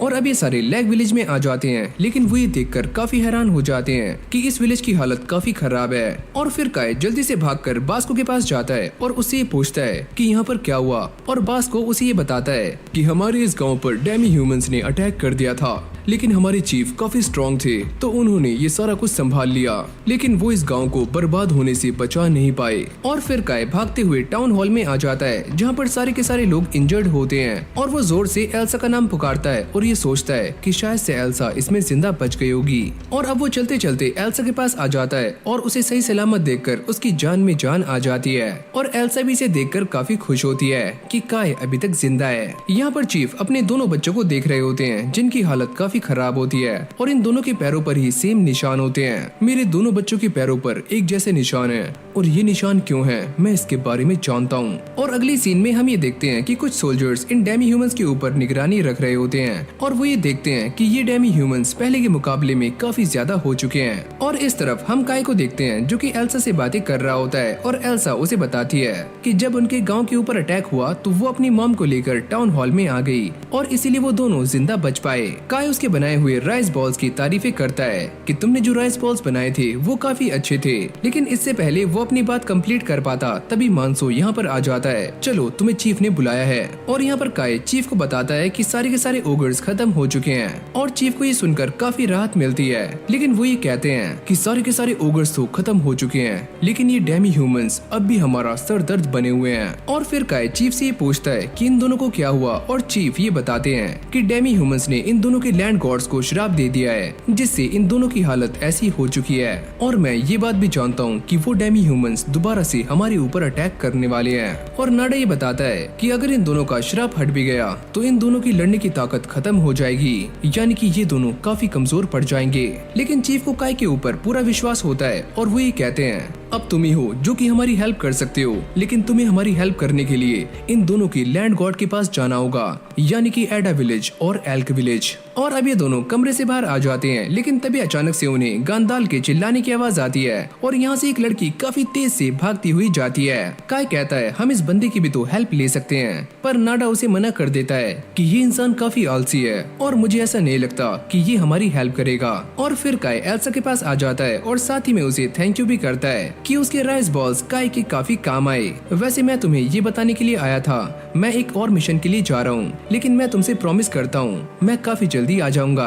और वो उसका हाथ पकड़ लेती है, मैं भी तुम्हें काफी मिस करूंगी। और इस श्राप के कारण जोसे और ओला को काफी पेन हो रहा होता है। और अब ये दोनों एल्क विलेज में आ जाते हैं जहाँ पर ओला के लैंड गॉड का मंदिर है। और तभी नाडा ये बताता है अगर उन डेमी ह्यूमंस ने ओला के लैंड गॉड को श्राप दिया है तो वो इस जगह की रखवाली भी कर रहे होंगे ताकि यहाँ पर कोई भी दखल अंदाजी ना करे। और अब ये बोलने के बाद नाडा अपनी एबिलिटी का इस्तेमाल करके इस पूरी जगह को चेक करना शुरू करता है और काय भी ये पहचान जाता है कि ये वही एबिलिटी है जो कि उसने उस जंगल में महसूस की थी जब वो उस ऑगर के साथ फाइट कर रहा था। वैसे मैं तुम्हें बता दूं कि मेरी इस टेक्निक का नाम है 1000 आई, जिससे मैं कितनी भी दूर तक आराम से देख सकता हूँ। और अभी सारी छानबीन करने के बाद नाडा काय को बताता है कि उस गॉड स्टोन की देखभाल बस 5 ही डेमी ह्यूमंस कर रहे हैं। और अगली पल ये दोनों वहाँ पर पहुँच जाते हैं और काय जाते ही इन डेमी ह्यूमंस के ऊपर अटैक्स करना शुरू कर देता है। काय को ऐसा लगता है कि उसे नाडा की हेल्प करनी चाहिए, लेकिन जब वो नाडा को देखता है तो नाडा काफी आराम से इन सारे के सारे डेमी ह्यूमंस को ठिकाने लगा रहा होता है। और इन सभी को मारने के बाद नाडा ये नोटिस करता है कि काय के चेहरे पर डिवाइन क्रिस्ट अपीयर हो चुकी है, लेकिन काय को इस बारे में पता नहीं होता।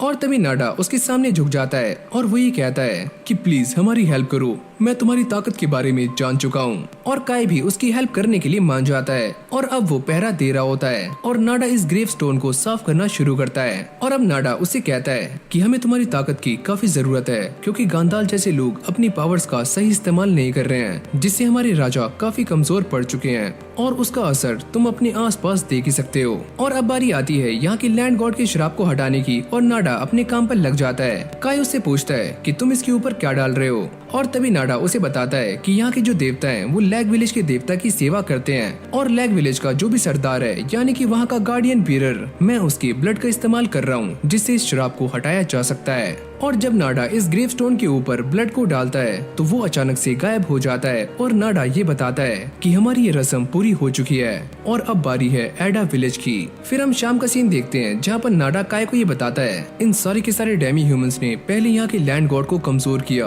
और यहाँ की भूमि को भी अस्थिर किया, वो भी इसीलिए ताकि ये सारे जीत जाएं। और काय उससे पूछता है कि वो सारे ऐसा क्यों कर रहे हैं। नाडा कहता है मैं भी इस बात को लेकर काफी परेशान हूँ कि वो सारे डेमी ह्यूमंस ऐसा क्यों कर रहे हैं, लेकिन जिस लैंड के ऊपर वो रहते हैं वहाँ भी उन्हें खतरा है और पक्का कोई न कोई चीज ऐसी है जो कि उन्हें इस तरफ आने पर मजबूर कर रही है ताकि वो यहाँ पर आकर इंसानों के लैंड पर कब्जा करें। और साथ ही में नाडा ये भी कहता है कि ओगर्स के साथ भी कुछ ऐसा ही हो रहा है और कोई उन्हें धमका रहा है और इसीलिए वो सारे ओगर्स एक नए गॉड की तलाश में यहाँ पर आए थे ताकि उन्हें और भी ज्यादा ताकत मिल पाए। और तभी नाडा काय के ऊपर जोर देते हुए ये कहता है कि तुम अपनी ताकत का इस्तेमाल किंगडम के हिसाब से करने के लिए तैयार हो, लेकिन तभी अचानक से काय की डिवाइन क्रिस्ट एक्टिवेट हो जाती है और उसे वैली गॉड की एक आवाज आती है कि तुम नाडा को जान से मार दो।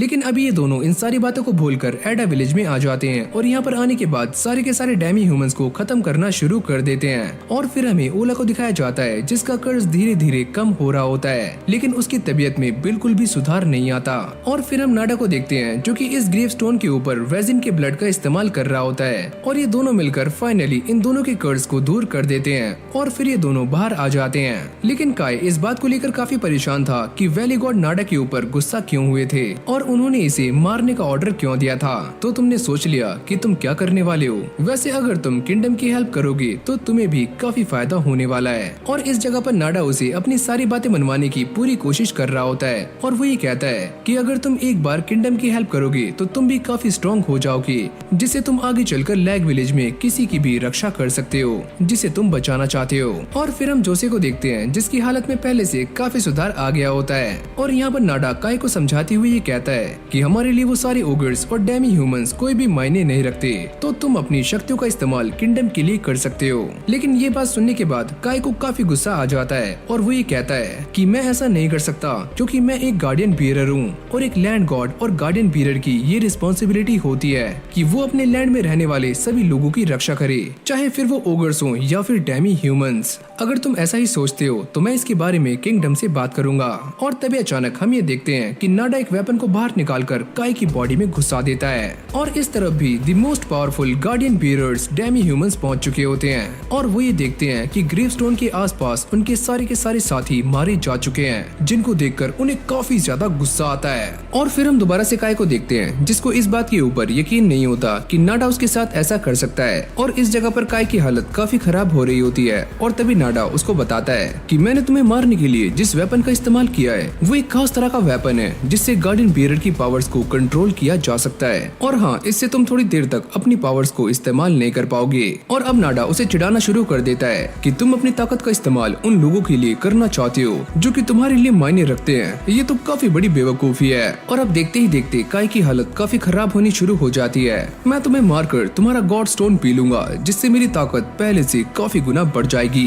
और जब नाडा उसका गॉड स्टोन निकालने वाला होता है तभी काय उसकी एक जोरदार लात मारता है और उससे साइड हो जाता है। और फिर अगली सीन में हम लैग विलेज को देखते हैं जहाँ पर सारे के सारे लोग इस बात की तैयारियां कर रहे होते हैं क्योंकि डेमी ह्यूमंस उनके ऊपर कभी भी अटैक कर सकते हैं। और तभी चीफ ये कहते हैं, तुम सारी चिंता मत करो, मैं तुम सभी के साथ हूँ और मैं अपनी आखिरी सांसों तक तुम्हारे साथ खड़ा रहूंगा। और अब ये सुनने के बाद सारे के सारे लोग लड़ने के लिए तैयार हो जाते हैं। और फिर हमें बाकी बंदों को दिखाया जाता है जो कि अब भी घायल हैं, जिसमें एल्सा और बाकी लोग शामिल हैं। और फिर हम दोबारा से नाडा को देखते हैं जो कि काय के ऊपर काफी जोर देकर ही कहता है कि मैं बस यही चाहता हूँ कि तुम्हारी ताकत का इस्तेमाल इंसानी भलाई के लिए हो और अगर तुम इस पावर को कुर्बान कर देते हो तो काफी लोगों की जान बच सकती है। मैं तुम्हारा साथ देने के लिए बिल्कुल भी तैयार नहीं हूँ क्योंकि मैंने वैली के लोगों से ये कसम खाई है कि मैं उनकी हिफाजत करूंगा चाहे फिर कुछ भी हो जाए। और अब ये सारी बातें सुनने के बाद नाडा को काय के ऊपर काफी गुस्सा आ जाता है और वो उसे जान से मारने ही वाला होता है। लेकिन तभी अचानक से यहाँ पर एक डेमी ह्यूमन आ जाता है जो कि आते ही नाडा के ऊपर एक जोरदार अटैक करता है। और इस तरफ भी सारे के सारे डेमी ह्यूमंस ने लैग विलेज के ऊपर अटैक्स करने शुरू कर दिए होते हैं। ये सारे इस बात को लेकर काफी परेशान होते हैं कि वो इन डेमी ह्यूमंस का सामना कैसे करेंगे। और फाइनली हमें इन डेमी ह्यूमंस के सरदार को भी दिखाया जाता है जिसने लड़ने की सारी तैयारियां कर ली होती हैं, यानी कि वो इन सभी को मारने के लिए एकदम तैयार है। और इस तरफ नाडा इस डेमी ह्यूमन के साथ फाइट कर रहा होता है जो कि नाडा के ऊपर काफी ज्यादा भारी पड़ता है। और शुरू में नाडा इससे बचने की काफी कोशिशें करता है लेकिन बाद में उसे लड़ने के लिए सामने आना पड़ता है। काय भी ये देखकर काफी परेशान हो जाता है और वो ये सोचता है कि यहाँ पर ये सारा कुछ क्या हो रहा है और ये सारे के सारे डेमी ह्यूमंस कहाँ से आ रहे हैं। लेकिन तभी अचानक से यहाँ पर कुछ और डेमी ह्यूमंस और साथ में उनका सरदार भी आ जाता है। क्या तुम दोनों वही हो जिसने मेरे उन साथियों को जान से मारा है जो कि ग्रेव स्टोन की रक्षा कर रहे थे? लेकिन वो दोनों इसकी बातों पर कोई भी जवाब नहीं देते और इसे काफी गुस्सा आ जाता है, यानी कि तुम दोनों मरने वाले हो। और तभी नाडा काय से कहता है कि हम दोनों इस बात को जानते हैं कि हम दोनों ही गार्डियन पीरियड्स हैं और मैं अकेला इन सब का सामना नहीं कर सकता, तो प्लीज मेरा साथ दो। और काय को ऐसा लगता है कि ये सारे वही डेमी ह्यूमंस हैं जिन्होंने ओला और जोसे को श्राप दिया था, तो वो ये सोचकर काफी गुस्से में आ जाता है। अगर तुम सारे वही हो तो मैं तुम सभी को जिंदा नहीं छोड़ूंगा। और अगली पल इन सभी के बीच में फाइट होनी शुरू हो जाती है जहाँ पर ये डेमी ह्यूमन काय के ऊपर काफी भारी पड़ता है और साथ में उसे इंजर्ड भी कर देता है। और फिर काय भी इस गोरिल्ला के ऊपर एक जोरदार अटैक करता है लेकिन इससे उसे कुछ भी नहीं होता। और साथ में काय की मुश्किलें काफी बढ़ रही होती है क्योंकि नाडा ने जिस वेपन से उसके ऊपर अटैक किया है वो सारे घाव अब भी ताजे होते हैं और हील भी नहीं हो रहे होते। और अगली पल ये सारे के सारे गोरिल्लास कहीं पर गायब हो जाते हैं और तभी नाडा काय के पास आता है और उससे ये कहता है, ये सारे डेमी ह्यूमंस काफी ज्यादा स्ट्रॉन्ग हैं और मुझे नहीं लगता कि तुम इनका सामना कर पाओगे। लेकिन काय भी इस बात को जानता है कि नाडा कुछ भी कर सकता है, तो वो भी अपने मॉलिक्यूलर ब्लेड को एक्टिवेट कर देता है। और जब एक गोरिल्ला नाडा को मारने के लिए सामने आता है तो नाडा उसे पहले ही वार्न कर देता है कि तुम शायद मेरी ताकत के बारे में नहीं जानते, तो मैं तुम्हें पहले ही वार्न कर रहा हूँ, मुझसे दूर हट जाओ वरना तुम मारे जाओगे। लेकिन ये गोरिल्ला उसे मारते मारते उसकी हालत काफी गंदी कर देता है। और जब ये डेमी ह्यूमन नाडा के ऊपर आखिरी बार करने वाला होता है लेकिन तभी अचानक से काय यहाँ पर आ जाता है जो कि आते ही नाडा को बचा लेता है। और नाडा ये सारा कुछ देखकर काफी हैरान हो जाता है, आखिरकार इसने मेरी जान क्यों बचाई जबकि मैंने इसे मारने की कोशिश की थी, ये ऐसा क्यों कर रहा है। और जब एक और डेमी ह्यूमन इन दोनों के ऊपर अटैक करने के लिए सामने आता है तो नाडा भी काय की जान बचा लेता है और अब ये दोनों एक सुरक्षित जगह पर आ जाते हैं जहाँ पर नाडा काय से ये पूछता है, तुमने मेरी जान क्यों बचाई, वो भी एक ऐसे इंसान की जो कि खुद तुम्हें मारना चाहता था। लेकिन इस बारे में काय कुछ खास जवाब नहीं देता और नाडा भी ये समझ जाता है कि वैली गॉड ने इस बच्चे को इतनी ताकत क्यों दी है। और अब अगले पल नाडा काय को ये समझाता है कि मैं इस बात को जानता हूँ कि हम दोनों फंसने वाले हैं, लेकिन मेरे पास एक स्ट्रेटेजी है, अगर हम दोनों उसको फॉलो करते हैं तो शायद से हम बच सकते हैं। और काय के पास भी उसकी बात मानने के अलावा कोई और रास्ता नहीं होता, तो वो भी इसके लिए राजी हो जाता है। लेकिन अगर मैं बच गया तो मैं तुम्हें जान से मार दूंगा नाडा। और अब ये सारे के सारे डेमी ह्यूमंस धीरे धीरे उनकी तरफ बढ़ रहे थे और ये दोनों भी उनसे बचने की काफी कोशिशें करते हैं। और भले ये सारे डेमी ह्यूमंस आकार में काफी बड़े हैं लेकिन ये पर्यावरण में काफी आराम से घुल जाते हैं और यही चीज इनकी काफी खतरनाक है। नाडा भी अपनी 1000 आई टेक्निक का इस्तेमाल करके काय को ये बताता है कि वो सारे के सारे डेमी ह्यूमंस कहाँ पर हैं। और जैसे ही एक डेमी ह्यूमन काय के ऊपर अटैक करता है तो काय एक ही झटके में उसके सर को धड़ से अलग कर देता है। काय, इस बात का ध्यान रखना, एक और डेमी ह्यूमन तुम्हारे ऊपर अटैक करने वाला है। और अगले पल काय इस डेमी ह्यूमन को बीच में से काट देता है और ये देखकर नाडा की भी फट जाती है। लेकिन तभी एक डेमी ह्यूमन नाडा के ऊपर अटैक करके उसे भी जान से मारने ही वाला होता है। लेकिन तभी काय अपने मॉलिक्यूलर ब्लेड का इस्तेमाल करके इस डेमी ह्यूमन को बीच में से ही चीर देता है। और फिर हम ओला को देखते हैं जिसकी तबीयत में पहले से काफी सुधार आ चुका है और वो ये सोचता है कि मैं सही कैसे हुआ। लेकिन तभी अचानक उसे बाहर से किसी के चिल्लाने की आवाजें आती हैं और वो ये समझ जाता है कि बाहर डेमी ह्यूमंस का अटैक हो चुका है। और अब वो जिद करनी शुरू कर देता है कि मुझे बाहर जाना है। लेकिन ये लड़की उसे बाहर जाने से मना करती है और वो गुस्से में आकर इससे कहता है कि तुम मेरे कपड़े और स्वॉर्ड लेकर यहाँ पर आओ, मैं बाहर जाऊंगा। और फिर हम काय को देखते हैं जो कि नाडा की हेल्प कर रहा होता है और वो इस गोरिल्ला से मिले हुए गॉड स्टोन को नाडा को पिलाने की कोशिश करता है। और नाडा ये सारा कुछ देखकर काफी हैरान हो रहा होता है कि तुम मेरी हेल्प क्यों करना चाहते हो जबकि मैंने तुम्हें मारना चाहा। और नाडा की ऐसी हालत देखने के बाद एक बात तो साफ हो जाती है कि उस गोरिल्ला मॉन्स्टर ने नाडा की गॉड स्टोन के ऊपर अटैक किया था और उसे पूरी तरह से इंजर्ड कर दिया है। और नाडा भी ये बात जानता है कि इस तरह की चोट को सही नहीं किया जा सकता। लेकिन काय भी हार मानने से मना करता है और वो अपने हीलिंग मैजिक का इस्तेमाल करके नाडा को सही करने की कोशिशें कर रहा होता है। लेकिन इससे कोई भी फर्क नहीं पड़ता और नाडा ये कहता है कि मुझे ऐसा लगता है कि ये ही मेरा अंत है और मैं ये जान चुका हूँ कि तुम्हारे पास एक ऐसी ताकत है जो कि इंसानी लिमिट्स के परे है और तुम मुझे हील करना बंद कर दो, ये मेरा अंत है। और अब वो अपने हाथ को आसमान की तरफ उठाता है और अपने वैली गॉड से माफी मांग रहा होता है कि वो अपने मिशन में कामयाब नहीं हुआ।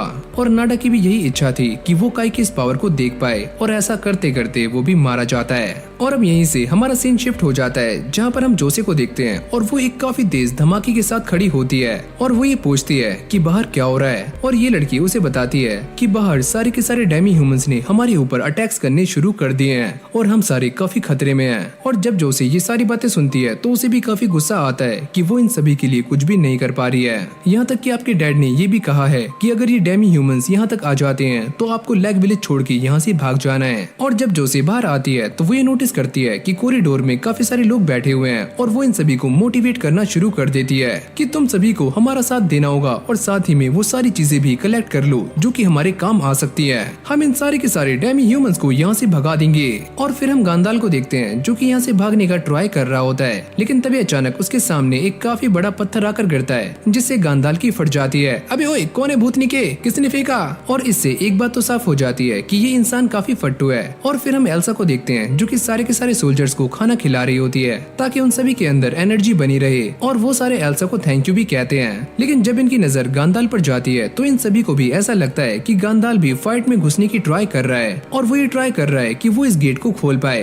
लेकिन असली बात तो कुछ और है और गांदाल ये फुसफुसा रहा होता है, इसकी भैंस की टैट, ये गेट किसने बंद कर दिया? अरे यार इसको खोलो, मुझे बाहर जाना है वरना मैं भी मारा जाऊंगा। और जब गांदाल को ऐसा लगता है कि वो यहाँ पर मारा जाएगा तो वो अपने एक साथी को जान से मारकर एल्सा को बंदी बना लेता है और साथ ही में अपने कैरेज का इंतजार कर रहा होता है। और जब उसका कैरेज यहाँ पर आता है तो वो इस दरवाजे की रस्सी को काट कर यहाँ से भाग जाता है जिससे सारे के सारे डेमी ह्यूमंस लैग विलेज के अंदर आ सकते हैं। और जब ये गेट पूरी तरह से खुल जाता है तो सारे के सारे सिपाही एक डिफेंसिव लाइन बनाने की कोशिश करते हैं। लेकिन ये सारे के सारे डेमी ह्यूमंस काफी ज्यादा स्ट्रॉन्ग होते हैं और उन सभी को पछाड़ देते हैं। ये देखकर चीफ भी लड़ाई में कूद जाते हैं और वो आते ही डेमी ह्यूमंस को मारना शुरू कर देते हैं। और फिर हम काय को देखते हैं जो कि काफी तेजी से भागकर लैग विलेज की तरफ जा रहा होता है क्योंकि वो भी इस बात को जानता है कि सरदार अकेले इन सारे के सारे डेमी ह्यूमंस को संभाल नहीं सकते। और लैग विलेज के अधिकारियों को इस बात की खबर मिल जाती है कि उनका मेन गेट टूट चुका है और वो इस बात को लेकर भी काफी चिंता में होते हैं कि उनके सरदार मेन गेट पर फाइट कर रहे हैं और वो अगर मारे गए तो इन सभी के लिए काफी बड़ी मुसीबत सामने आ सकती है। और यहाँ पर गांदाल एल्सा से मस्ती करने की कोशिश कर रहा होता है लेकिन तभी एल्सा उसकी एक जोरदार लात मारती है, चल बे गेंडे साइडो। और फिर हमें दोबारा से लैग विलेज का सीन दिखाया जाता है जहाँ पर मानसो और बाकी के सारे आम सैनिक अपने चेहरे पर डिवाइन क्रिस्ट की तरह मार्क बना लेते हैं ताकि वो इन सारे के सारे डेमी ह्यूमंस को परेशान कर सके और उन्हें डरा सके। और ये ऐसा करने में कामयाब भी हो जाते हैं और साथ में मेन गेट को दोबारा से बंद भी कर देते हैं। बाहर खड़े हुए सारे के सारे डेमी ह्यूमंस इस दरवाजे को दोबारा से तोड़ने का ट्राई करते हैं और मानसो सरदार से कहता है कि आप यहाँ से चले जाओ, हम सारे ये संभाल लेंगे। और इसके बाद हम ये देखते हैं कि काय भी यहाँ पर पहुँच जाता है और ये सारे के सारे डेमी ह्यूमंस उसको नोटिस कर लेते हैं और काय भी लड़ने के लिए एकदम तैयार है। और अब अंदर इन डेमी ह्यूमंस ने सिपाहियों के ऊपर अटैक्स करने शुरू कर दिए होते हैं और वैजिन भी इनसे लड़ने की काफी कोशिशें कर रहा होता है और वो नॉर्मल डेमी ह्यूमंस को काफी आराम से हरा देता है, लेकिन डिवाइन क्रेस्ट वाले डेमी ह्यूमंस उसके सामने डटकर खड़े होते हैं और उसे कड़ी टक्कर दे रहे होते हैं। और अब ये सारा कुछ देखकर ओला भी लंगड़ाते हुए मैदान में आ जाता है और वो ये कहता है कि मैं भी एक गार्डियन बेरर हूँ, अगर मैं भी इस फाइट में हिस्सा लूंगा तो शायद से हम जीत सकते हैं। ओला को देखकर ये सारे लोग काफी खुश हो जाते हैं, जिसके बाद ओला आगे जाकर एक के बाद एक सारे के सारे डेमी ह्यूमंस को मारना शुरू कर देता है। लेकिन अब भी वो काफी कमजोर होता है और बहुत जल्दी ही थक जाता है और उसकी स्वॉर्ड एक डेमी ह्यूमन को मारने में नाकाम हो जाती है और वो नीचे गिर जाता है। और जब ये डेमी ह्यूमन उसके ऊपर अटैक करने वाला होता है, लेकिन तभी अचानक जोसे बीच में आ जाती है और वो अपनी शील्ड का इस्तेमाल करके इस अटैक को आराम से रोक लेती है। और अब वो एक ही अटैक करके इस गोरिल्ला के सर को उसके धड़ से अलग कर देती है। और ओला भी ये सारा कुछ देखकर काफी हैरान हो जाता है कि जोसे इतनी ज्यादा पावरफुल है। और अब ये तीनों मिलकर इन सारे के सारे डेमी ह्यूमंस को काफी आराम से हरा देते हैं। और वैजिन भी जोसे को देखकर काफी खुश होता है कि मेरी बच्ची सच में काफी स्ट्रॉन्ग है। लेकिन उसे अंदर ही अंदर ये बात भी खा रही होती है कि बाहर खड़े हुए डेमी ह्यूमंस कभी भी उनके ऊपर अटैक कर सकते हैं। लेकिन तभी अचानक वो ये नोटिस करता है कि ये सारे के सारे डेमी ह्यूमंस अचानक से चुप हो गए हैं और उन सभी ने अटैक भी रोक दिए हैं। और ये सारा कुछ इसलिए हो रहा होता है क्योंकि काई इन सारे के सारे डेमी ह्यूमंस को बाहर ही संभाल रहा होता है। और जब वैजिन ये सारा कुछ देखता है तो वो ये समझ जाता है कि काय सच में इन सारे के सारे डेमी ह्यूमंस को बाहर ही रोक सकता है। और अब काय को लड़ता हुआ देख बाकी के जो आम सिपाही होते हैं वो काफी हैरान हो रहे होते हैं, क्योंकि वो इस बात को तो जानते थे कि काय काफी स्ट्रॉन्ग है, लेकिन इतना स्ट्रॉन्ग उन्होंने काय को पहली बार देखा होता है। और इस तरफ काय इन सारे के सारे डेमी ह्यूमंस को काफी आराम से मार रहा होता है और सरदार भी ये सारा कुछ देखकर काफी खुश होते हैं। इस बच्चे की काबिलियत सच में काफी कमाल की है और मुझे भी अब ऐसा लगता है कि यही बच्चा हमारे लैग विलेज को बचा सकता है, यही हमारी आखिरी उम्मीद है। और यहाँ पर काय सारे के सारे डेमी ह्यूमंस को काफी आराम से मार रहा होता है, जिसको देखकर बाकी के डेमी ह्यूमंस काफी डर जाते हैं और दोबारा से जंगल में भाग जाते हैं। और इस तरह से ये पूरी की पूरी फाइट खत्म हो जाती है। और फिर हमें अगले दिन का सीन दिखाया जाता है, जहाँ पर एक लड़की ओला को थैंक यू बोल रही होती है क्योंकि उसने लैग विलेज को बचा लिया। लेकिन ओला उससे कहता है कि ये सारा कुछ मैंने अकेले नहीं किया है, इसमें काय ने भी हमारी काफी हेल्प की है, जिसे मैं पहले एक आम इंसान मानता था, लेकिन उसके पास भी एक डिवाइन क्रेस्ट है जो कि फाइट के टाइम पर ही अपीयर होती है। और अब वैजिन काय के पास आकर उससे पूछते हैं कि नादा का क्या हुआ। और काय ये कहता है कि नादा डेमी ह्यूमन के साथ फाइट करते करते मारा गया और वो उसकी सारी की सारी गलतियों पर पर्दा डाल देता है। अगर वो इंसान मारा गया तो हम वहाँ पर एक टीम भेजेंगे जो कि नादा की बॉडी का सही तरीके से अंतिम संस्कार करेगी। और अब यहाँ पर एल्सा की छोटी बहन आकर काय से पता करती है कि आपने एल्सा को कहीं पर देखा है, लेकिन काय को उसके बारे में कुछ भी पता नहीं होता कि एल्सा कहाँ पर है। और फिर मानसो आकर काय को सारी बातें बताता है कि जब डेमी ह्यूमंस ने लैग विलेज पर अटैक किया था तो गांदाल एल्सा को लेकर यहाँ से भाग गया और उसने यहाँ के दरवाजे की रस्सी को भी काट दिया था। ये सुनने के बाद काय को काफी गुस्सा आता है और वो एल्सा को बचाने के लिए निकल जाता है। और फिर हमें गांदाल को दिखाया जाता है जो कि काफी तेजी से एल्सा को लेकर यहाँ से जा रहा होता है, लेकिन इस टाइम भी उसकी काफी फट रही होती है और उसको ऐसा लगता है कि डेमी ह्यूमंस उसके ऊपर कभी भी अटैक कर सकते हैं। लेकिन उसका साथी उसे बताता है कि मालिक आपको डरने की कोई भी जरूरत नहीं है, हम सारे सेफ हैं और हम जल्दी ही कैपिटल तक पहुँच जाएंगे। लेकिन अभी ये सारे कैपिटल से 1000 मील की दूरी पर होते हैं और तभी गांदाल के मन में एक गंदा प्लान आता है और वो एल्सा से कहता है कि तुम मेरे साथ कुछ करना चाहोगी। लेकिन तभी अचानक गांदाल को किसी की प्रेजेंस सेंस होती है और जब वो अपनी गार्डियन बीरर की पावर्स का इस्तेमाल करता है तो वो ये नोटिस करता है कि काय इस तरफ काफी फुर्ती से आ रहा है। अरे आजा बच्चे, मैं तुझे यहाँ पर आने से पहले ही खत्म कर दूंगा। और अब वो काय को मारने के लिए एकदम तैयार हो जाता है, लेकिन एल्सा उसे बचा लेती है। ये देखकर गांदाल को काफी गुस्सा आता है और वो अपनी स्वॉर्ड को बाहर निकाल लेता है। लेकिन काय का ऑरा देखने के बाद इन घोड़ों की भी फटनी शुरू हो जाती है और ये पूरा का पूरा कैरेज डिसबैलेंस होकर नीचे गिर जाता है, यानी कि इसका एक्सीडेंट हो जाता है। और अब ये दोनों घोड़े यहाँ से भाग जाते हैं और साथ में उनका ड्राइवर भी। लेकिन गांदाल की हालत कुछ ऐसी होती है। और अब काय ने भी एल्सा को ढूंढ लिया था, लेकिन वो ये बात देखकर काफी चौंक जाता है कि गांदाल ने एल्सा के पेट में चाकू मारा हुआ है। और अब वो इसे काफी आराम से बाहर निकालकर इसके ऊपर अपने हीलिंग मैजिक का इस्तेमाल करता है, लेकिन ये घाव भी काफी गहरे होते हैं और एल्सा इससे ठीक नहीं होती। और फिर हम गांदाल को देखते हैं जिसकी काफी हड्डियां टूट चुकी होती हैं, लेकिन वो अपनी गार्डियन बीरर की ताकत का इस्तेमाल करके दोबारा से सही हो जाता है। और जब काय गांदाल को जिंदा देखता है तो उसे काफी गुस्सा आ रहा होता है और वो अपनी डिवाइन क्रिस्ट को भी एक्टिवेट कर लेता है। और गांदाल भी इस बात को जानता है कि वो काय का सामना नहीं कर सकता, तो वो उसके सामने बहाने बनाना शुरू करता है। ये सारा कुछ जो भी हुआ इसमें मेरी गलती नहीं है, ये सारा कुछ तुम्हारी वजह से हुआ है। जब तुम यहाँ पर काफी तेजी से भाग कर आ रहे थे तो तुम्हारी वजह से हमारा कैरेज डिसबैलेंस हो गया और मेरे हाथ से गलती से एल्सा को वो चाकू लग गया। और अब ये बातें सुनने के बाद काय को भी एक पल के लिए ऐसा लगता है कि ये सारी की सारी गलती उसी की है। लेकिन तभी उसे वो सारी बातें भी याद आ जाती हैं जो कि लैग विलेज वालों ने उसे बताई थी, वो भी गांडाल के बारे में। और उसका गुस्सा दोबारा से गर्म हो जाता है। गांडाल उसे रोकने की ट्राई करता है कि तुम मेरे ऊपर अटैक नहीं कर सकते, मैं एक ऑफिसर हूँ। लेकिन तभी काय उसे गर्दन से पकड़कर नीचे गिरा देता है। अरे तुम मेरे साथ ये क्या कर रहे हो, मैं तुम्हें जान से मरवा दूंगा। लेकिन अगले पल काय उसकी बॉडी में से गॉड स्टोन को बाहर निकाल लेता है, जिससे गांडाल भी यहीं पर मारा जाता है। और काय ने एल्सा का बदला भी ले लिया है। लेकिन एल्सा की हालत अब भी काफी खराब होती है और काय ये कहता है कि मेरे पास ये जो गॉड स्टोन है वो एक गार्डियन बियरर का है। अगर मैं इसे एल्सा को पिला दूं तो ऐसा हो सकता है कि एल्सा दोबारा से सही हो जाए। लेकिन जब वो ऐसा करता है तो एल्सा की बॉडी में से धुआं निकलना शुरू हो जाता है और साथ में एल्सा को भी काफी दर्द हो रहा होता है। और काय को ये बात समझ नहीं आती कि उसने ऐसा क्या कर दिया। और अब वो एल्सा को लेकर पोरक की तरफ भागता है। लेकिन रास्ते में जाते हुए काफी सारे डेमी ह्यूमंस उसकी तरफ नजर रख रहे होते हैं। और अब काय पोरक के पास पहुंच जाता है और उसे सारा का सारा मामला समझाता है कि एल्सा के साथ क्या क्या हुआ और मैंने उसे गॉड स्टोन पिला दिया। ये सुनने के बाद पोरक काय के ऊपर काफी गुस्सा करता है कि तुमने ये तो एक बहुत बड़ी गलती कर दी है। शायद तुम इस बात को नहीं जानते कि एक तरह के गॉड स्टोन्स जहर भी पैदा कर सकते हैं और इससे एल्सा की जान भी जा सकती है। और अब ये बातें सुनकर काय को अपनी गलती का एहसास हो जाता है। लेकिन पोरक उससे कहता है हम अब भी एल्सा की जान बचा सकते हैं, लेकिन इसके लिए हमें गॉड स्टोन को बाहर निकालना होगा। और अब काय इस टेंट से बाहर आ जाता है क्योंकि पोरक एल्सा को उल्टी करवाने वाला है ताकि वो गॉड स्टोन को बाहर निकाल पाए। लेकिन तभी अचानक काय ये नोटिस करता है कि उसके सामने से 3 डेमी ह्यूमंस यहाँ पर आ रहे हैं। और काय उन्हें देखते ही अपने मॉलिक्यूलर ब्लेड को एक्टिवेट कर लेता है। क्या तुम फिर से हमारी वैली पर अटैक करने के लिए आए हो? लेकिन अगले पल ये तीनों के तीनों डेमी ह्यूमंस काय के सामने झुक जाते हैं और साथ ही में काय की डिवाइन क्रेस्ट की भी तारीफें कर रहे होते हैं कि हम सारे तुम्हारी डिवाइन पावर के बारे में जान चुके हैं और हम यहाँ पर तुमसे फाइट करने नहीं आए हैं। हम तो बस यही चाहते हैं कि तुम हमारे साथ हमारी किंगडम चलो।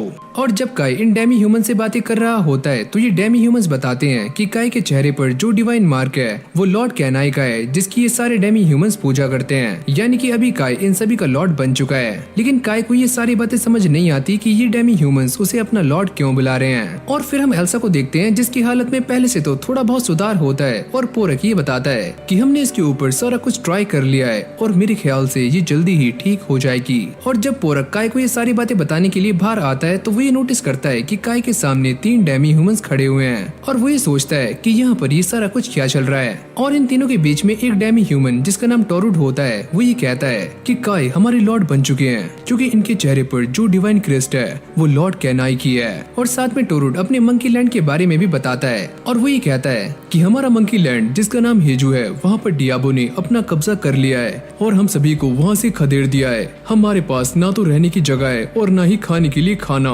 और जब काय पहली बार डियाबो का नाम सुनता है तो वैली गॉड उससे कहते हैं कि तुम भी डियाबो को जान से मार दो। लेकिन अब ये सारा कुछ जानने के बाद भी काय इन सभी की हेल्प करने से मना कर देता है, क्योंकि इन सारे डेमी ह्यूमंस ने लैग विलेज के ऊपर अटैक किया था और साथ में एल्सा की हालत भी काफी खराब हो चुकी है, जिसके जिम्मेदार ये सारे ही डेमी ह्यूमंस हैं। लेकिन तभी अचानक से टोरुड काय के सामने झुक जाता है कि प्लीज हमारी हेल्प करो। लेकिन काय उसकी हेल्प करने से साफ मना कर रहा होता है। मैं तुम्हारी हेल्प नहीं कर सकता क्योंकि तुमने हमारे काफी सारे लोगों की जान ली है। लेकिन उसका साथी ये सारी बातें सुनने के बाद काफी गुस्सा हो जाता है और वो ये कहता है अगर तुम हमारी हेल्प नहीं करोगे तो हमें मजबूरन दोबारा से इंसानों के ऊपर अटैक करना पड़ेगा। तुम्हारी इतनी हिम्मत कि तुम दोबारा से हमारे ऊपर अटैक करोगे। अबे ओए ये तू क्या बोल रहा है? और तभी टोरुड काय से माफी मांगनी शुरू कर देता है कि प्लीज हमें माफ करना। और अब ये सारी बातें सुनने के बाद एक बात तो क्लियर हो जाती है कि ये सारे के सारे डेमी ह्यूमंस इंसानों के ऊपर इसलिए अटैक कर रहे थे क्योंकि इनके मंकी लैंड हेजू पर डियाबो ने अपना कब्जा कर लिया है। लेकिन अब भी काय का गुस्सा 7वें आसमान पर होता है और वो इन सभी को यहाँ से दफा होने के लिए कहता है। और अब अंदर आने के बाद काय ये देखता है कि एल्सा की हालत में कुछ खास सुधार नहीं है और पोरक उसे बताता है कि हमने अपनी तरफ से पूरी कोशिशें कर ली हैं और अब एल्सा का सही होना उसकी स्ट्रेंथ पर निर्भर करता है। और अब पोरक काय से ये पूछता है क्या वो डेमी ह्यूमंस की हेल्प करने के लिए तैयार है, लेकिन काय ऐसा करने से साफ मना कर देता है। मैं ये बात जानता हूँ कि तुम उनकी हेल्प करना नहीं चाहते, लेकिन मैं तुम्हें ये बात बता दूं कि वैली गॉड की पावर्स काफी महान होती हैं और अब तुम्हारे ऊपर ये जिम्मा है कि तुम सभी को प्रोटेक्ट करो। और काय भी ये सारी बातें सुनने के बाद काफी हैरान हो जाता आता है और वो ये पूछता है क्या सच में आप ये चाहती हो कि ये काम मैं करूं? और पोरक उसे बताता है कि मैंने तुम्हें पहले ही बता दिया है कि वैली गॉड सारे लैंड गॉड में सबसे स्ट्रांग होते हैं, तो तुम्हें ये काम करना होगा। और जब काय बाहर आता है तो वो ये नोटिस करता है कि अब भी ये सारे के सारे डेमी ह्यूमंस उसके सामने बैठे हुए होते हैं, लेकिन काय उनसे बात किए बिना यहाँ से निकल जाता है। और अब वैली में आने के बाद काय इन सारी बातों को लेकर काफी परेशान होता है, क्योंकि उसे ये सारी बातें समझ नहीं आ रही होती कि आखिरकार वो ये सारा कुछ कैसे करेगा।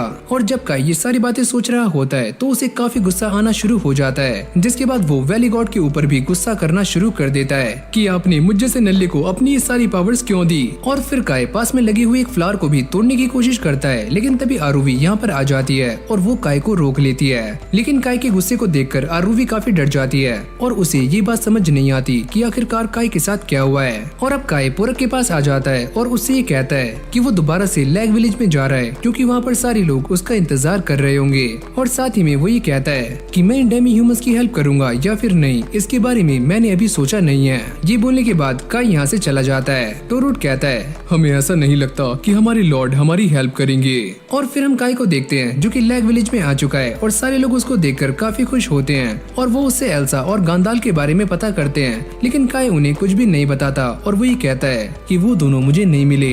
और साथ में काय इन सभी को इस बात के लिए भी वार्न कर देता है कि डेमी ह्यूमंस दोबारा से हमारे ऊपर अटैक कर सकते हैं। और आगे जाने के बाद काय को एल्सा की बहन मिलती है जो कि उससे एल्सा के बारे में पता कर रही होती है, लेकिन काय उसके बारे में कोई भी रिप्लाई नहीं करता। और तभी अचानक से जोसी भी यहाँ पर आ जाती है और अभी छोटी सी बच्ची काय के ऊपर काफी गुस्सा हो जाती है, क्योंकि काय ने उससे वादा किया था कि वो उसकी बहन को वापस जरूर लाएगा। काय को भी इन सारी बातों का बुरा लगता है क्योंकि वो ऐसा नहीं कर पाया। और तभी जोसे उसे बताती है कि इंसान और डेमी ह्यूमंस के बीच में काफी लंबे टाइम से फाइट होती आ रही है और इनमें किसी न किसी का मरना तो तय है। और तभी यहाँ पर ओला भी आ जाता है और वो ये नोटिस करता है कि काय ने काफी सारे डेमी ह्यूमंस को मौत की घाट उतार दिया है। और वो ये पूछता है क्या इन सभी को तुमने मारा? और काय ये कहता है कि हाँ, इन सभी को मैंने ही मारा है। अरे वाह, शानदार, तो इन सभी को मारने के बाद तुम्हें काफी प्राउड हो रहा होगा। लेकिन काय इस बात के लिए मना कर देता है और ओला ये कहता है क्या सच में तुम्हें इस बात के ऊपर प्राउड नहीं है? वैसे मैं भी ये काम कर सकता था अगर मेरे ऊपर कर्ज नहीं होता। और ओला इस बात को देखकर काफी गुस्से में होता है कि काय ने अकेले ही इन सारे के सारे डेमी ह्यूमंस को हरा दिया है और अब वो आगे जाकर इन मरे हुए डेमी ह्यूमंस के ऊपर ही स्टैप करना शुरू कर देता है। लेकिन तभी काय बीच में आ जाता है और उसे रोकने का ट्राई करता है, तुम मुझसे दूर रहो। और अब ओला काय के ऊपर काफी गुस्सा हो जाता है, तुम्हें क्या लगता है कि तुम अकेले ही हो जो कि इन्हें मार पाए? मैं भी इन्हें मार सकता था। लेकिन काय उससे कहता है कि ये सारे डेमी ह्यूमंस पहले ही मर चुके हैं और वैसे भी मैं इन्हें मारना नहीं चाहता। ओला कहता है कि ये कहानी काफी लंबी सदियों से चलती हुई आ रही है कि इंसान और डेमी ह्यूमंस आपस में फाइट कर रहे हैं और एक दूसरे को मार रहे हैं, लेकिन मैं ये सारा कुछ नहीं चाहता और ये कब तक चलता रहेगा। और ये बोलने के बाद काय यहाँ से चला जाता है, लेकिन ओला को अब भी उसके ऊपर काफी गुस्सा आ रहा होता है। और अब अगली सीन में काय दोबारा से वैजन के सामने पहुंच जाता है और वो ये कहता है कि मैं दोबारा से वैली में जाना चाहता हूँ। और ये सुनने के बाद वैजन कहते हैं कि तुम अभी अभी वैली से वापस आए हो और तुम दोबारा से वहीं जाना चाहते हो, क्या सब कुछ ठीक है? कहीं ऐसा तो नहीं है कि तुम मुझसे कुछ छुपा रहे हो? लेकिन काय इस बात के लिए मना करता है कि ऐसा कुछ भी नहीं है। चलो मैं इस बात को मान लेता हूँ, लेकिन मैं तुम्हें एक बात कहना चाहता हूँ कि तुम्हारी स्ट्रेंथ गार्डियन पीरियड के बराबर है और जब तुम उन डेमी ह्यूमन से फाइट कर रहे थे तो तुम टस से मस नहीं हुए और मैं ये चाहता हूँ कि तुम अपनी इस स्ट्रेंथ का इस्तेमाल सही काम के लिए करो। अरे हाँ, मैं समझ गया, मैं ऐसा ही करूंगा। और अब काय यहाँ से जाने के लिए तैयार हो जाता है, जहाँ पर मानसो उसे एक स्पीयर देता है और साथ में जोशी भी उसे एक डैगर दे रही होती है, लेकिन काय इसे लेने से मना कर देता है कि मैं इसे नहीं ले सकता, लेकिन तुम इसे ले सकते हो क्योंकि ये डैगर तुम्हारे लिए एक लकी चार्म की तरह काम करेगा, लेकिन तुम बस इसका ख्याल रखना। और फिर अगली सीन में हम चेचक को देखते हैं जो कि अपने एक साथी के साथ गांडाल की लाश को दफना रहा होता है और वो ये पूछता है अरे यार, हम ये काम क्यों कर रहे हैं? और चेचक उसे बताता है अगर हमने ये काम नहीं किया तो सारे के सारे डेमी ह्यूमंस हमें ट्रैक कर सकते हैं और साथ ही में वैली तक भी पहुंच सकते हैं। और फिर हम काय को देखते हैं जो कि इन डेमी ह्यूमंस के सामने आ जाता है और वो ये कहता है कि मैं तुम्हारी हेल्प करने के लिए एकदम तैयार हूँ, लेकिन साथ में वो इन सभी से ये भी प्रॉमिस करवाता है कि काय के यहाँ से जाने के बाद इंसानों के ऊपर किसी भी डेमी ह्यूमन का अटैक नहीं होना चाहिए। हम इस बात को मानते हैं और आपसे प्रॉमिस भी करते हैं कि आपके यहाँ से जाने के बाद किसी भी इंसान के ऊपर डेमी ह्यूमंस का अटैक नहीं होगा। ये हमारा आपसे वादा है। और अब ये सारे आगे जाने का प्लान बना रहे होते हैं, लेकिन पोरक काई को बताता है कि इंसानों और डेमी ह्यूमंस के बीच में जो रिलेशन है वो काफी समय से सही नहीं चल रहे हैं। अगर तुम ऐसे ही आगे जाओगे तो तुम्हारे लिए काफी बड़ी दिक्कतें हो सकती हैं। तो इस प्रॉब्लम से बाहर निकलने के लिए काई आरुवी के पास जाता है, जो कि उसे काफी अच्छी ड्रेस बनाकर देती है। और अब काई इन दोनों को बाय करते हुए एल्सा को देखकर ही कहता है कि मैं ये आशा करता हूँ कि मेरे आने तक तुम बिल्कुल सही हो जाओगी। और जब काई यहाँ से बाहर आता है तो वो ये देखकर काफी शॉक्ड हो जाता है कि इन सारे पोरक्स ने उनके लिए उस ओगर की एक्स को बचाकर रखा हुआ है। और पोरक ये कहता है कि हमने इसे तुम्हारे लिए बचाकर रखा हुआ था और शायद से ये तुम्हारे काम भी आ जाएगी, तो इसे रख लो। और काई भी इसे ले लेता है और अभी सारे मंकी लैंड यानी कि हेजू के लिए निकल जाते हैं। और फिर यहीं से हमारा सीन शिफ्ट हो जाता है, जहाँ पर हम काफी सारे गार्डियन बीयर्स को देखते हैं और ये सारे बैठकर आराम से पार्टी कर रहे होते हैं। और इनमें से कुछ गार्डियन बीयर्स इस बात को भी जानते हैं कि इंसानों और डेमी ह्यूमंस के बीच में फाइट चल रही है, लेकिन वो इन सारी बातों को नजरअंदाज कर देते हैं, क्योंकि उनके लिए इन फाइट्स का होना और गाँव का तबाह होना ये एक आम बात है। और अब ये सारे खाना खाते हुए बातें कर रहे होते हैं कि ऐसी वॉर्स तो काफी लंबे टाइम से होती हुई आ रही हैं और हमें इन सारी वॉर्स से कोई भी फर्क नहीं पड़ता, तो बस इन सारी वॉर्स को देखो और मजे लो। और इन सभी की बातचीत से एक बात तो साफ हो जाती है कि जिस रीजन के अंदर ये सारे लोग रहते हैं उस रीजन को एक काफी ग्रेटेस्ट गॉड प्रोटेक्ट करते हैं, और ये बंदा यहाँ का किंग है, जो कि इन सभी की बातों को सुनकर थोड़ा निराश लग रहा होता है, यानी कि वो इन सभी से नाखुश है। और फिर हमें दोबारा से काई और डेमी ह्यूमंस को दिखाया जाता है, जो कि हेजू विलेज के काफी पास पहुंच चुके हैं। लेकिन काई इस बात को देखकर काफी परेशान हो जाता है कि इस विलेज की हालत काफी खराब है। और जब ये सारे लोग आगे जा रहे होते हैं तो काई इन मंकीज से पूछता है कि वो क्या चीज है, और वो ये बताते हैं ये सारी की सारी ग्रेव्स हैं, जो कि हमारी वॉरियर्स डेमी ह्यूमंस की हैं। और जो भी डेमी ह्यूमंस यहाँ पर मारे जाते हैं उनकी ग्रेव्स यहाँ पर बनाई जाती हैं और साथ में फ्लावर्स भी लगाए जाते हैं। और क्या तुम उन सारे डेमी ह्यूमंस को जानते हो जिन्हें लैग विलेज में मारा गया था? उन सब की कब्रें भी यहीं पर हैं। और तभी काई अपने सामने कुछ मरे हुए मंकीज को देखता है और वो ये पूछता है कि इन सभी को किसने मारा?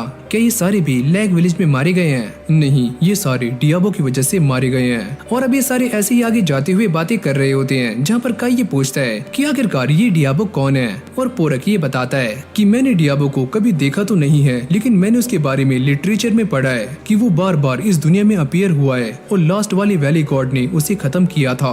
और ये कहानी काफी सदियों से ऐसी ही चलती आ रही है और वैली गॉड हमेशा ही डियाबो को खत्म करते हैं, और इस बार भी डियाबो दोबारा से सामने आया है।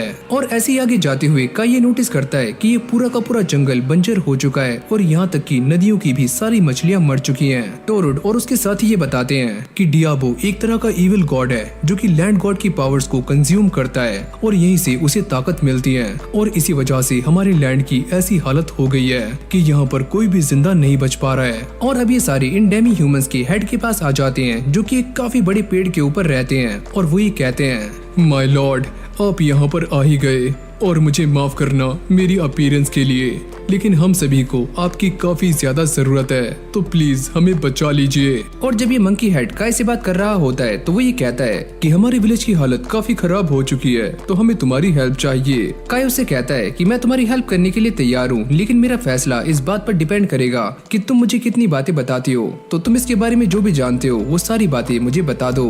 और साथ ही में काई उससे ये पूछता है कि तुम मुझे बताओ कि डियाबो कहाँ से आया? डियाबो जो कि एक तरह का कर्स है और इसे डार्कनेस से समन किया गया है और मकाकों के लोगों ने ही इसे समन किया है। और अब ये हेड अपने किंग के बारे में बताता है, जो कि काफी करप्ट था और वो हमेशा ही खाने पीने में लगा रहता था और उसने कभी भी अपनी जनता के ऊपर ध्यान नहीं दिया, जिससे उनका पूरा का पूरा नेशन धीरे धीरे डिक्लाइन की तरफ जाने लगा। और इस किंग ने हमारे लोगों के ऊपर बिल्कुल भी ध्यान नहीं दिया, जिससे सारे के सारे लोग इस किंग के खिलाफ हो गए। और काई भी इस बात को समझ जाता है, जब एक नेशन का किंग करप्ट हो जाता है तो धीरे धीरे वो नेशन भी पूरी तरह से तबाह हो जाता है। और फिर ये हेड एक और डेमी ह्यूमन के बारे में बताते हैं, जिसका नाम है शेंडोर, जो ताकत को हासिल करने के लिए नॉर्थ की तरफ गया था और उसने काफी सारे लोगों को मारना शुरू कर दिया ताकि वो उनके गॉड स्टोन को पीकर काफी पावरफुल बन जाए। लेकिन वहाँ पर रहने वाले लोगों ने जब ये सारा कुछ देखा तो उन्होंने शेंडोर की लैंड गॉड पर कर्स लगा दिया, जिससे कि वो एक काफी खतरनाक मॉन्स्टर के अंदर चेंज हो गया। और जब वो इस कर्स के साथ दोबारा से हेजू यानी कि मंकी लैंड में आया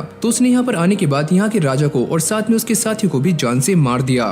लेकिन मैं तुम्हें ये बात बताना चाहता हूँ कि अब भी शेंडोर उसी डीमन के अंदर है, यानी कि वो अब भी जिंदा है। और अब ये हेड काय को बताता है कि जब तक डियाबो हमारे लैंड पर कब्जा करके बैठा है तो वो यहाँ की लैंड गॉड की सारी पावर्स को एब्जॉर्ब कर रहा है, और यहाँ तक कि मेरा प्रोटेक्शन भी धीरे धीरे वीक होता जा रहा है और मैं भी पहले से काफी कमजोर पड़ चुका हूँ। और तभी अचानक से ये हेड काय के सामने गिर जाता है और वो ये कहता है कि प्लीज हमें बचा लो।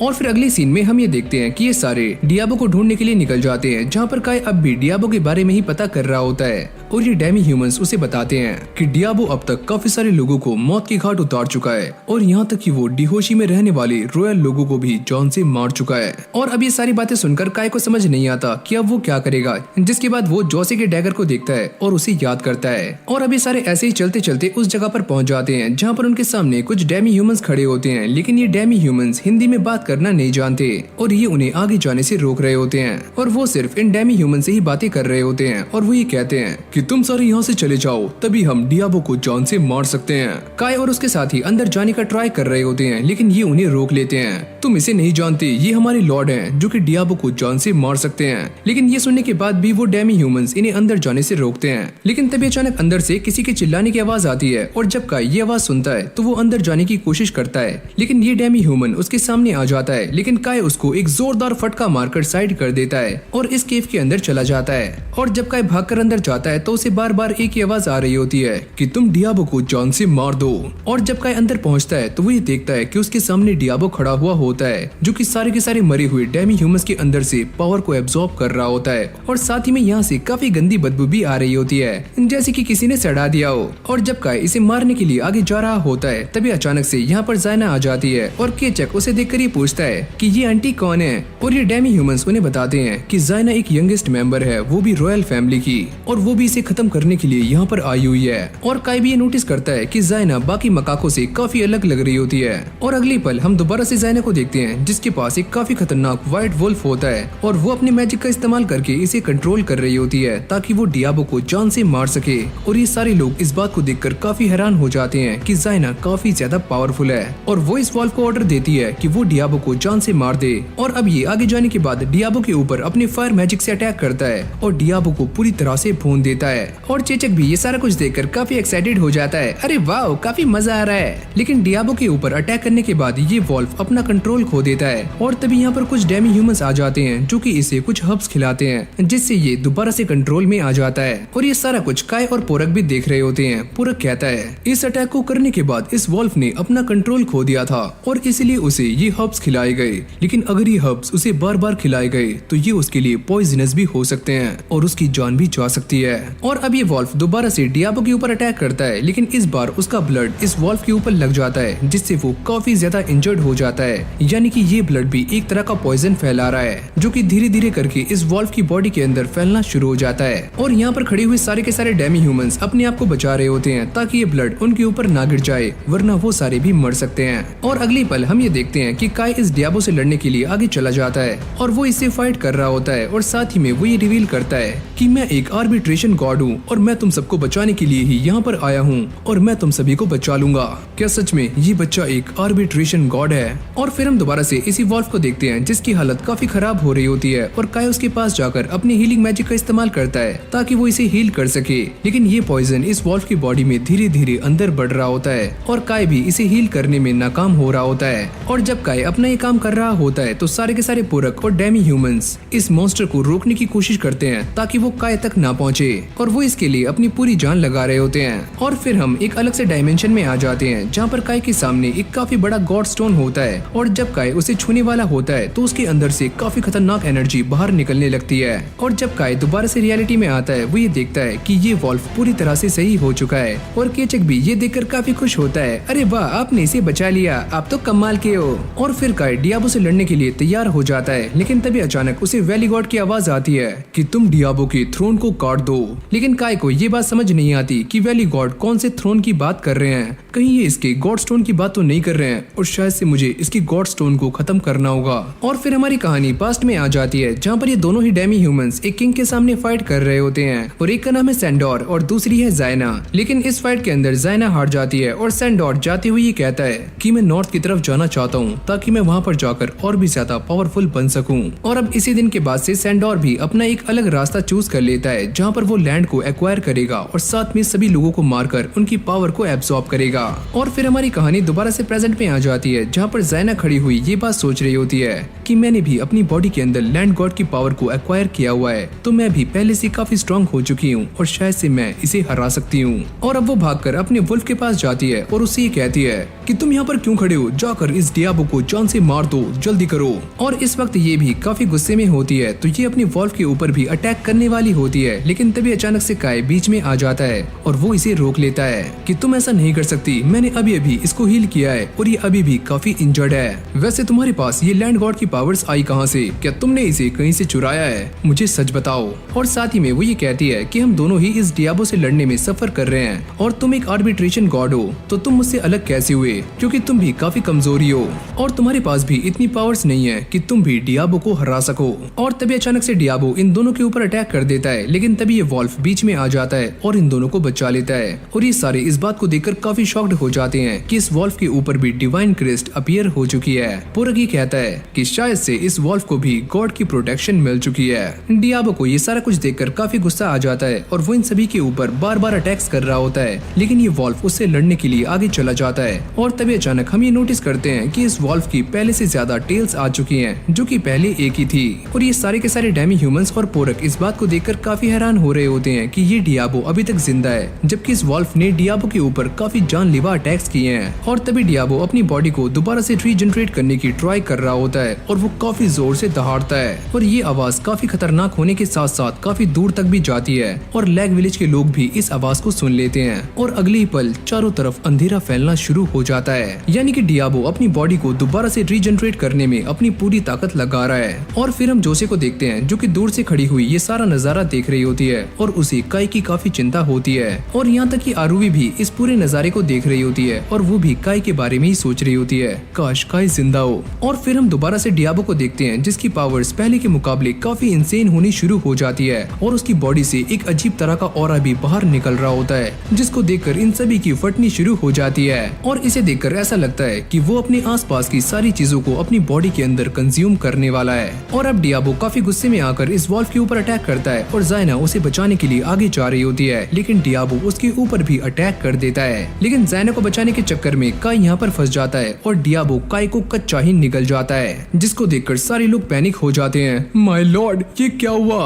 और अब ये सारा कुछ देखने के बाद पोरक को भी काफी ज्यादा गुस्सा आता है और वो काय को बचाने के लिए आगे जा रहे होते हैं, लेकिन केचक उनको रोक लेता है कि प्लीज आप आगे मत जाइए वरना ये आपको भी कंज्यूम कर सकता है। जायना भी ये सारा कुछ देखकर काफी पैनिक हो जाती है और वो ये कहती है कि सच में ये बच्चा काफी कमजोर था और डियाबो ने इसे काफी आराम से मार दिया, ये तो एक नंबर का बेवकूफ था जो कि मारा गया। और अब काय की ऐसी हालत को देखकर वो ये कहती है कि एक इंसान ऐसा कैसे कर सकता है, उसने मुझे बचाने के लिए अपनी जान दांव पर लगा दी। और फिर हम जायना के वॉल्फ को देखते हैं जो कि डियाबो की पकड़ से बाहर निकलने की काफी कोशिशें कर रहा होता है, लेकिन उसने इसे काफी जोरों से पकड़ा होता है और वो यहाँ से बाहर नहीं निकल पाता। और अब काय डियाबो की बॉडी के अंदर है और वो ये सोचता है कि इसकी बॉडी तो काफी अजीब है और ये अंदर से देखने में ऐसी लग रही है जैसे कि एक गॉड स्टोन हो। और वो ये कहता है कि ये जगह काफी कंजेस्टेड है और मैं यहाँ पर मूव भी नहीं कर पा रहा हूँ, मैं यहाँ से बाहर कैसे निकलूं? और तभी उसे वैली गॉड की आवाज आती है कि तुम डियाबो को जॉन से मार दो। जिसके बाद काय एक अलग सी जगह पर आ जाता है जहाँ पर उसके सामने एक अजीब सी एनर्जी होती है जो कि काय को ये कह रही होती है कि तुम्हें डियाबो को जॉन से मारना है। लेकिन काय को ऐसा लगता है कि वैली गॉड ने उसे फालतू में ही इतनी सारी पावर्स दी हैं, लेकिन वो तो एक नंबर का यूजलेस है और वो इसे जॉन से नहीं मार सकता और मेरी बस का कुछ भी नहीं है, मैं ये सारा कुछ नहीं कर पाऊंगा। सुनो काय, ये पूरा का पूरा वर्ल्ड मेल्ट होना शुरू हो चुका है, अगर तुमने सही टाइम रहते डियाबो को जॉन से नहीं मारा तो फिर काफी देर हो जाएगी और कुछ भी सही नहीं हो पाएगा। और अब वैजिन भी ये सारा कुछ देखकर काफी परेशान हो जाते हैं और वो ये कहते हैं कि जल्दी से सारे सिपाहियों को इकट्ठा करो और हम भी लड़ने के लिए तैयार होने वाले हैं। और अगली पल हम ये देखते हैं कि काई की पूरी बॉडी पर एक प्रोटेक्टिव शेल आना शुरू हो जाता है और ये दिखने में एक आर्मर की तरह लग रहा होता है। ये सारे इस बात को देखकर काफी परेशान हो रहे होते हैं कि डियाबो काफी अजीब सी हरकतें कर रहा है। लेकिन अगली पल हम ये देखते हैं कि काई इसकी बॉडी को फाड़कर अचानक से बाहर निकल जाता है और वो दिखने में पहले से अलग लग रहा होता है, यानी कि उसकी पूरी की पूरी बॉडी के ऊपर आर्मर आ चुका है। लेकिन जब काई अपने सामने डियाबो को जिंदा देखता है तो वो उसके ऊपर काफी गुस्सा हो जाता है और वो ये कहता है कि यहाँ पर रुके हुए सारे लोगों को बचाने के लिए और साथ में वैली को प्रोटेक्ट करने के लिए मैं तुम्हें जान से मार दूंगा। ये सच में हमारे लॉर्ड कैनाई हैं और यही इनकी ट्रू फॉर्म है। और अब काई डियाबो की बॉडी को अलग अलग पार्ट्स में काटना शुरू कर देता है ताकि वो उसके गॉड स्टोन को आराम से ढूंढ पाए। लेकिन तभी अचानक हम ये देखते हैं कि डियाबो अपने आसपास खड़े हुए सारे के सारे डेमी ह्यूमंस को एब्जॉर्ब करना शुरू कर देता है और अपने आप को दोबारा से हील कर रहा होता है। लेकिन तभी अचानक काई इसके पास पहुंच जाता है और इसकी बॉडी में अपने हाथ को घुसाकर इसकी बॉडी को पूरी तरह से फाड़ देता है। पर तभी उसकी बॉडी से एक अजीब तरह का छोटा सा क्रिएचर बाहर आता है जो कि दिखने में एक कुत्ते की तरह लग रहा होता है। और जैसे ही ज़ैना को मौका मिलता है वो अपनी स्वॉर्ड को इस क्रिएचर के अंदर घुसा देती है और काई से कहती है कि तुम यहाँ पर जल्दी आओ, तुम ये कर सकते हो। और तभी काई वहाँ पर जाने के बाद इस क्रिएचर की बॉडी के अंदर से गॉड स्टोन को ढूंढने की ट्राई करता है, लेकिन उसे वो गॉड स्टोन यहाँ पर नहीं मिलता। लेकिन देखते ही देखते ये क्रिएचर दोबारा से काफी खतरनाक हो रहा होता है, जिसके बाद यहाँ पर एक काफी तेज तूफान चलना शुरू हो जाता है और इन सभी को ऐसा लगता है कि ये सारे मरने वाले हैं। लेकिन अगली पल हम ये देखते हैं कि काई इस मॉन्स्टर की बॉडी में से उस गॉड स्टोन को बाहर निकालकर उसके 2 टुकड़े कर देता है। और फिर हम बाहर का सीन देखते हैं जहाँ पर पूरा का पूरा वातावरण एकदम शांत हो चुका होता है और इन सभी को ये बात समझ नहीं आती कि आखिरकार अभी क्या हुआ। लेकिन देखने से ऐसा लगता है कि पूरा माहौल शांत हो चुका है। ज़ैना और काई आसमान में एक काफी अजीब चीज को देखते हैं। ज़ैना ये कहती है कि ये चीज क्या है। काई बताता है कि ये एक अलग दुनिया है जिसके बारे में हम अभी तक नहीं जानते। और इस तरफ सैंडोर की बॉडी भी दोबारा से नॉर्मल हो जाती है और वो ये कहता है कि डियाबो कहाँ पर है। ज़ैना उससे कहती है कि डियाबो मारा जा चुका है, लेकिन तुम्हारे क्राइम भी कुछ कम नहीं थे और तुम्हें इसकी सजा मिलकर रहेगी। और अब ये सारे उसे लेकर यहाँ से बाहर निकल जाते हैं। और अब अगली सीन में हम काई को देखते हैं जो कि बिस्तर के ऊपर लेटा हुआ होता है, यानी कि उसकी तबीयत थोड़ी सी खराब होती है। और फिर हमें बाहर का सीन दिखाया जाता है जहाँ पर सारे के सारे डेमी ह्यूमंस और थोड़े से ह्यूमंस भी पार्टी कर रहे होते हैं, जिनकी खुशी को देखकर ये बात तो साफ हो जाती है कि डियाबो मर चुका है। लॉर्ड कैनाई, फाइनली हमने कर दिखाया। और जैसे काई को होश आता है वो ये नोटिस करता है कि इन सारे मंकीज के हेड यानी कि एब्रिडोर दोबारा से खड़े हो सकते हैं और वो ये कहते हैं कि डियाबो मारा जा चुका है और यहाँ की लैंड गॉड की पावर्स दोबारा से वापस आ रही हैं और साथ में मेरी भी। और जब काई बाहर आकर देखता है तो सारे लोग काई को देखकर काफी खुश हो रहे होते हैं। एब्रिडोर कहते हैं कि हमने तुम्हारे लिए शाम में एक पार्टी का भी इंतजाम किया है। और हाँ यार, इतनी ज्यादा मेहनत करने के बाद भूख तो लगती है। और फिर हमें अगली सुबह का सीन दिखाया जाता है जहाँ पर काई इन सभी से अलविदा ले रहा होता है और साथ में काई ने ह्यूमंस और डेमी ह्यूमंस के बीच में एक काफी अच्छी फ्रेंडशिप भी एस्टेब्लिश कर ली है, क्योंकि इन सभी के बीच में काफी लंबे टाइम से फाइट्स होती आ रही थी, लेकिन अब वो खत्म हो चुकी हैं और ये सारा कुछ काई की वजह से हुआ है। लेकिन काई के जाने से पहले ज़ैना उसे अपने पास बुलाती है और वो ये कहती है कि तुमने ही डियाबो को मारने में हमारी काफी ज्यादा हेल्प की है, तो मैं इसके लिए तुम्हें थैंक्स करना चाहती थी। और साथ ही में मैं तुम्हें ये बताना चाहती हूँ कि मैं एक मकाको क्वीन हूँ और मैंने अपने वुल्फ को भी फ्री कर दिया है, वो देखो वो फ्री है। और अब ये दोनों एक दूसरे को ही ग्रीट कर रहे होते हैं एक दूसरे की हेल्प करने के लिए। और अब यहीं से हमारा सीन भी शिफ्ट हो जाता है जहाँ पर हम काई को देखते हैं जो कि दोबारा से लैग विलेज में आ चुका है और उसकी मुलाकात जोशी से होती है और वो ये कहता है कि मैंने अपना काम पूरा कर दिया और अब हमारे विलेज में कभी भी डेमी ह्यूमंस का अटैक नहीं होगा। क्या सच में तुमने ये कर दिखाया? अरे हाँ, मैंने कर दिया। और अब काई जोसे को उसका डैगर दिखाते हुए ये कहता है कि तुमने मुझे ये जो डैगर दिया था इसने मेरी काफी हेल्प की है और तुमने मुझसे जो वर्ड्स कहे थे उसकी वजह से ही मैं आज जिंदा हूँ। मुझे ऐसा लगता है कि तुम पहले से काफी मैच्योर हो चुके हो। अरे क्या सच में? अरे यार, मुझे ऐसा लगता है कि मेरे बाल काफी बड़े हो चुके हैं और मुझे एक हेयर कट करवाना चाहिए। और फिर हम देखते हैं वैजिन को जो कि बास्को से बात कर रहे होते हैं और वो ये कहते हैं क्या तुम्हें ऐसा नहीं लगता कि काई पहले से काफी बदल चुका है? और जब ये दोनों बातें कर रहे होते हैं तभी अचानक से यहाँ पर ओला भी आ जाता है और वो दिखने में एकदम फिट एंड फाइन लग रहा होता है, यानी कि एकदम परफेक्ट। डैड, मैं ये बात जानता हूँ कि अब डेमी ह्यूमंस हमारे ऊपर अटैक नहीं करेंगे, लेकिन इसके अलावा भी हमारे ऊपर काफी सारी दिक्कतें हैं। क्या तुम्हारा मतलब गांडाल के गायब होने से है? और तभी ओला ये कहता है कि जहाँ से गांडाल इंस्पेक्शन के लिए हमारे विलेज में आया था, तो उन सभी को हमारे ऊपर शक हो सकता है, और ऐसा भी हो सकता है कि उन सभी को ऐसा लगे कि ये सारा कुछ हम ही ने करवाया है और हमारे ऊपर काफी दिक्कतें भी आ सकती हैं। हाँ, मैं ये जानता हूँ, लेकिन अभी हमें इन सारी बातों के ऊपर ध्यान नहीं देना चाहिए। अभी बस तुम ये देखो कि मलोच के सारे बच्चे और हमारा विलेज एकदम सुरक्षित है।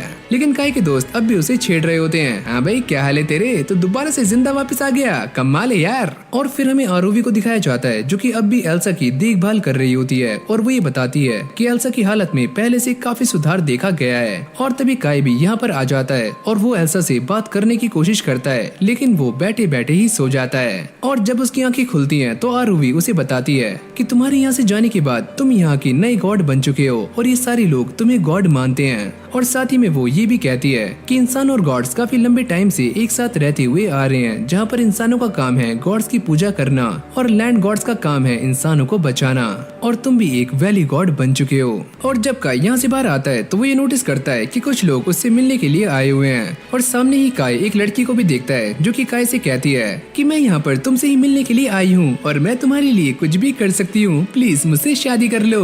और तभी काई को वैली गॉड की आवाज आती है कि तुम सारे के सारे वर्शिप करने वाले लोगों को इकट्ठा करो। और तभी पोरक कहता है कि ये वाली प्रजातियां रहने में काफी शांत हैं, तो तुम इन्हें आराम से अपने साथ रख सकते हो। और भाई इस लड़की ने काई की काफी ज्यादा चापड़ूसी की होती है, तो काई भी इन सभी को रखने के लिए मान जाता है। तो इसी के साथ हमारी इस एनिमे का सीजन 1 यहीं पर एंड हो जाता है। अगर आपको ये वाली वीडियो अच्छी लगी हो तो वीडियो को लाइक करके चैनल को सब्सक्राइब करना मत भूलना। और अगर आपको ऐसे ही एनिमे वीडियोस देखना पसंद है तो आप जाकर हमारे चैनल को भी चेकआउट कर सकते हो, जहाँ पर आपको ऐसे ही कमाल की वीडियोस देखने को मिल जाएंगी। तो वीडियो को लाइक करके चैनल को सब्सक्राइब करना मत भूलना। बाकी मैं मिलता हूँ आपसे एक और न्यू फ्रेश वीडियो के साथ, तब तक के लिए take care and keep watching anisole.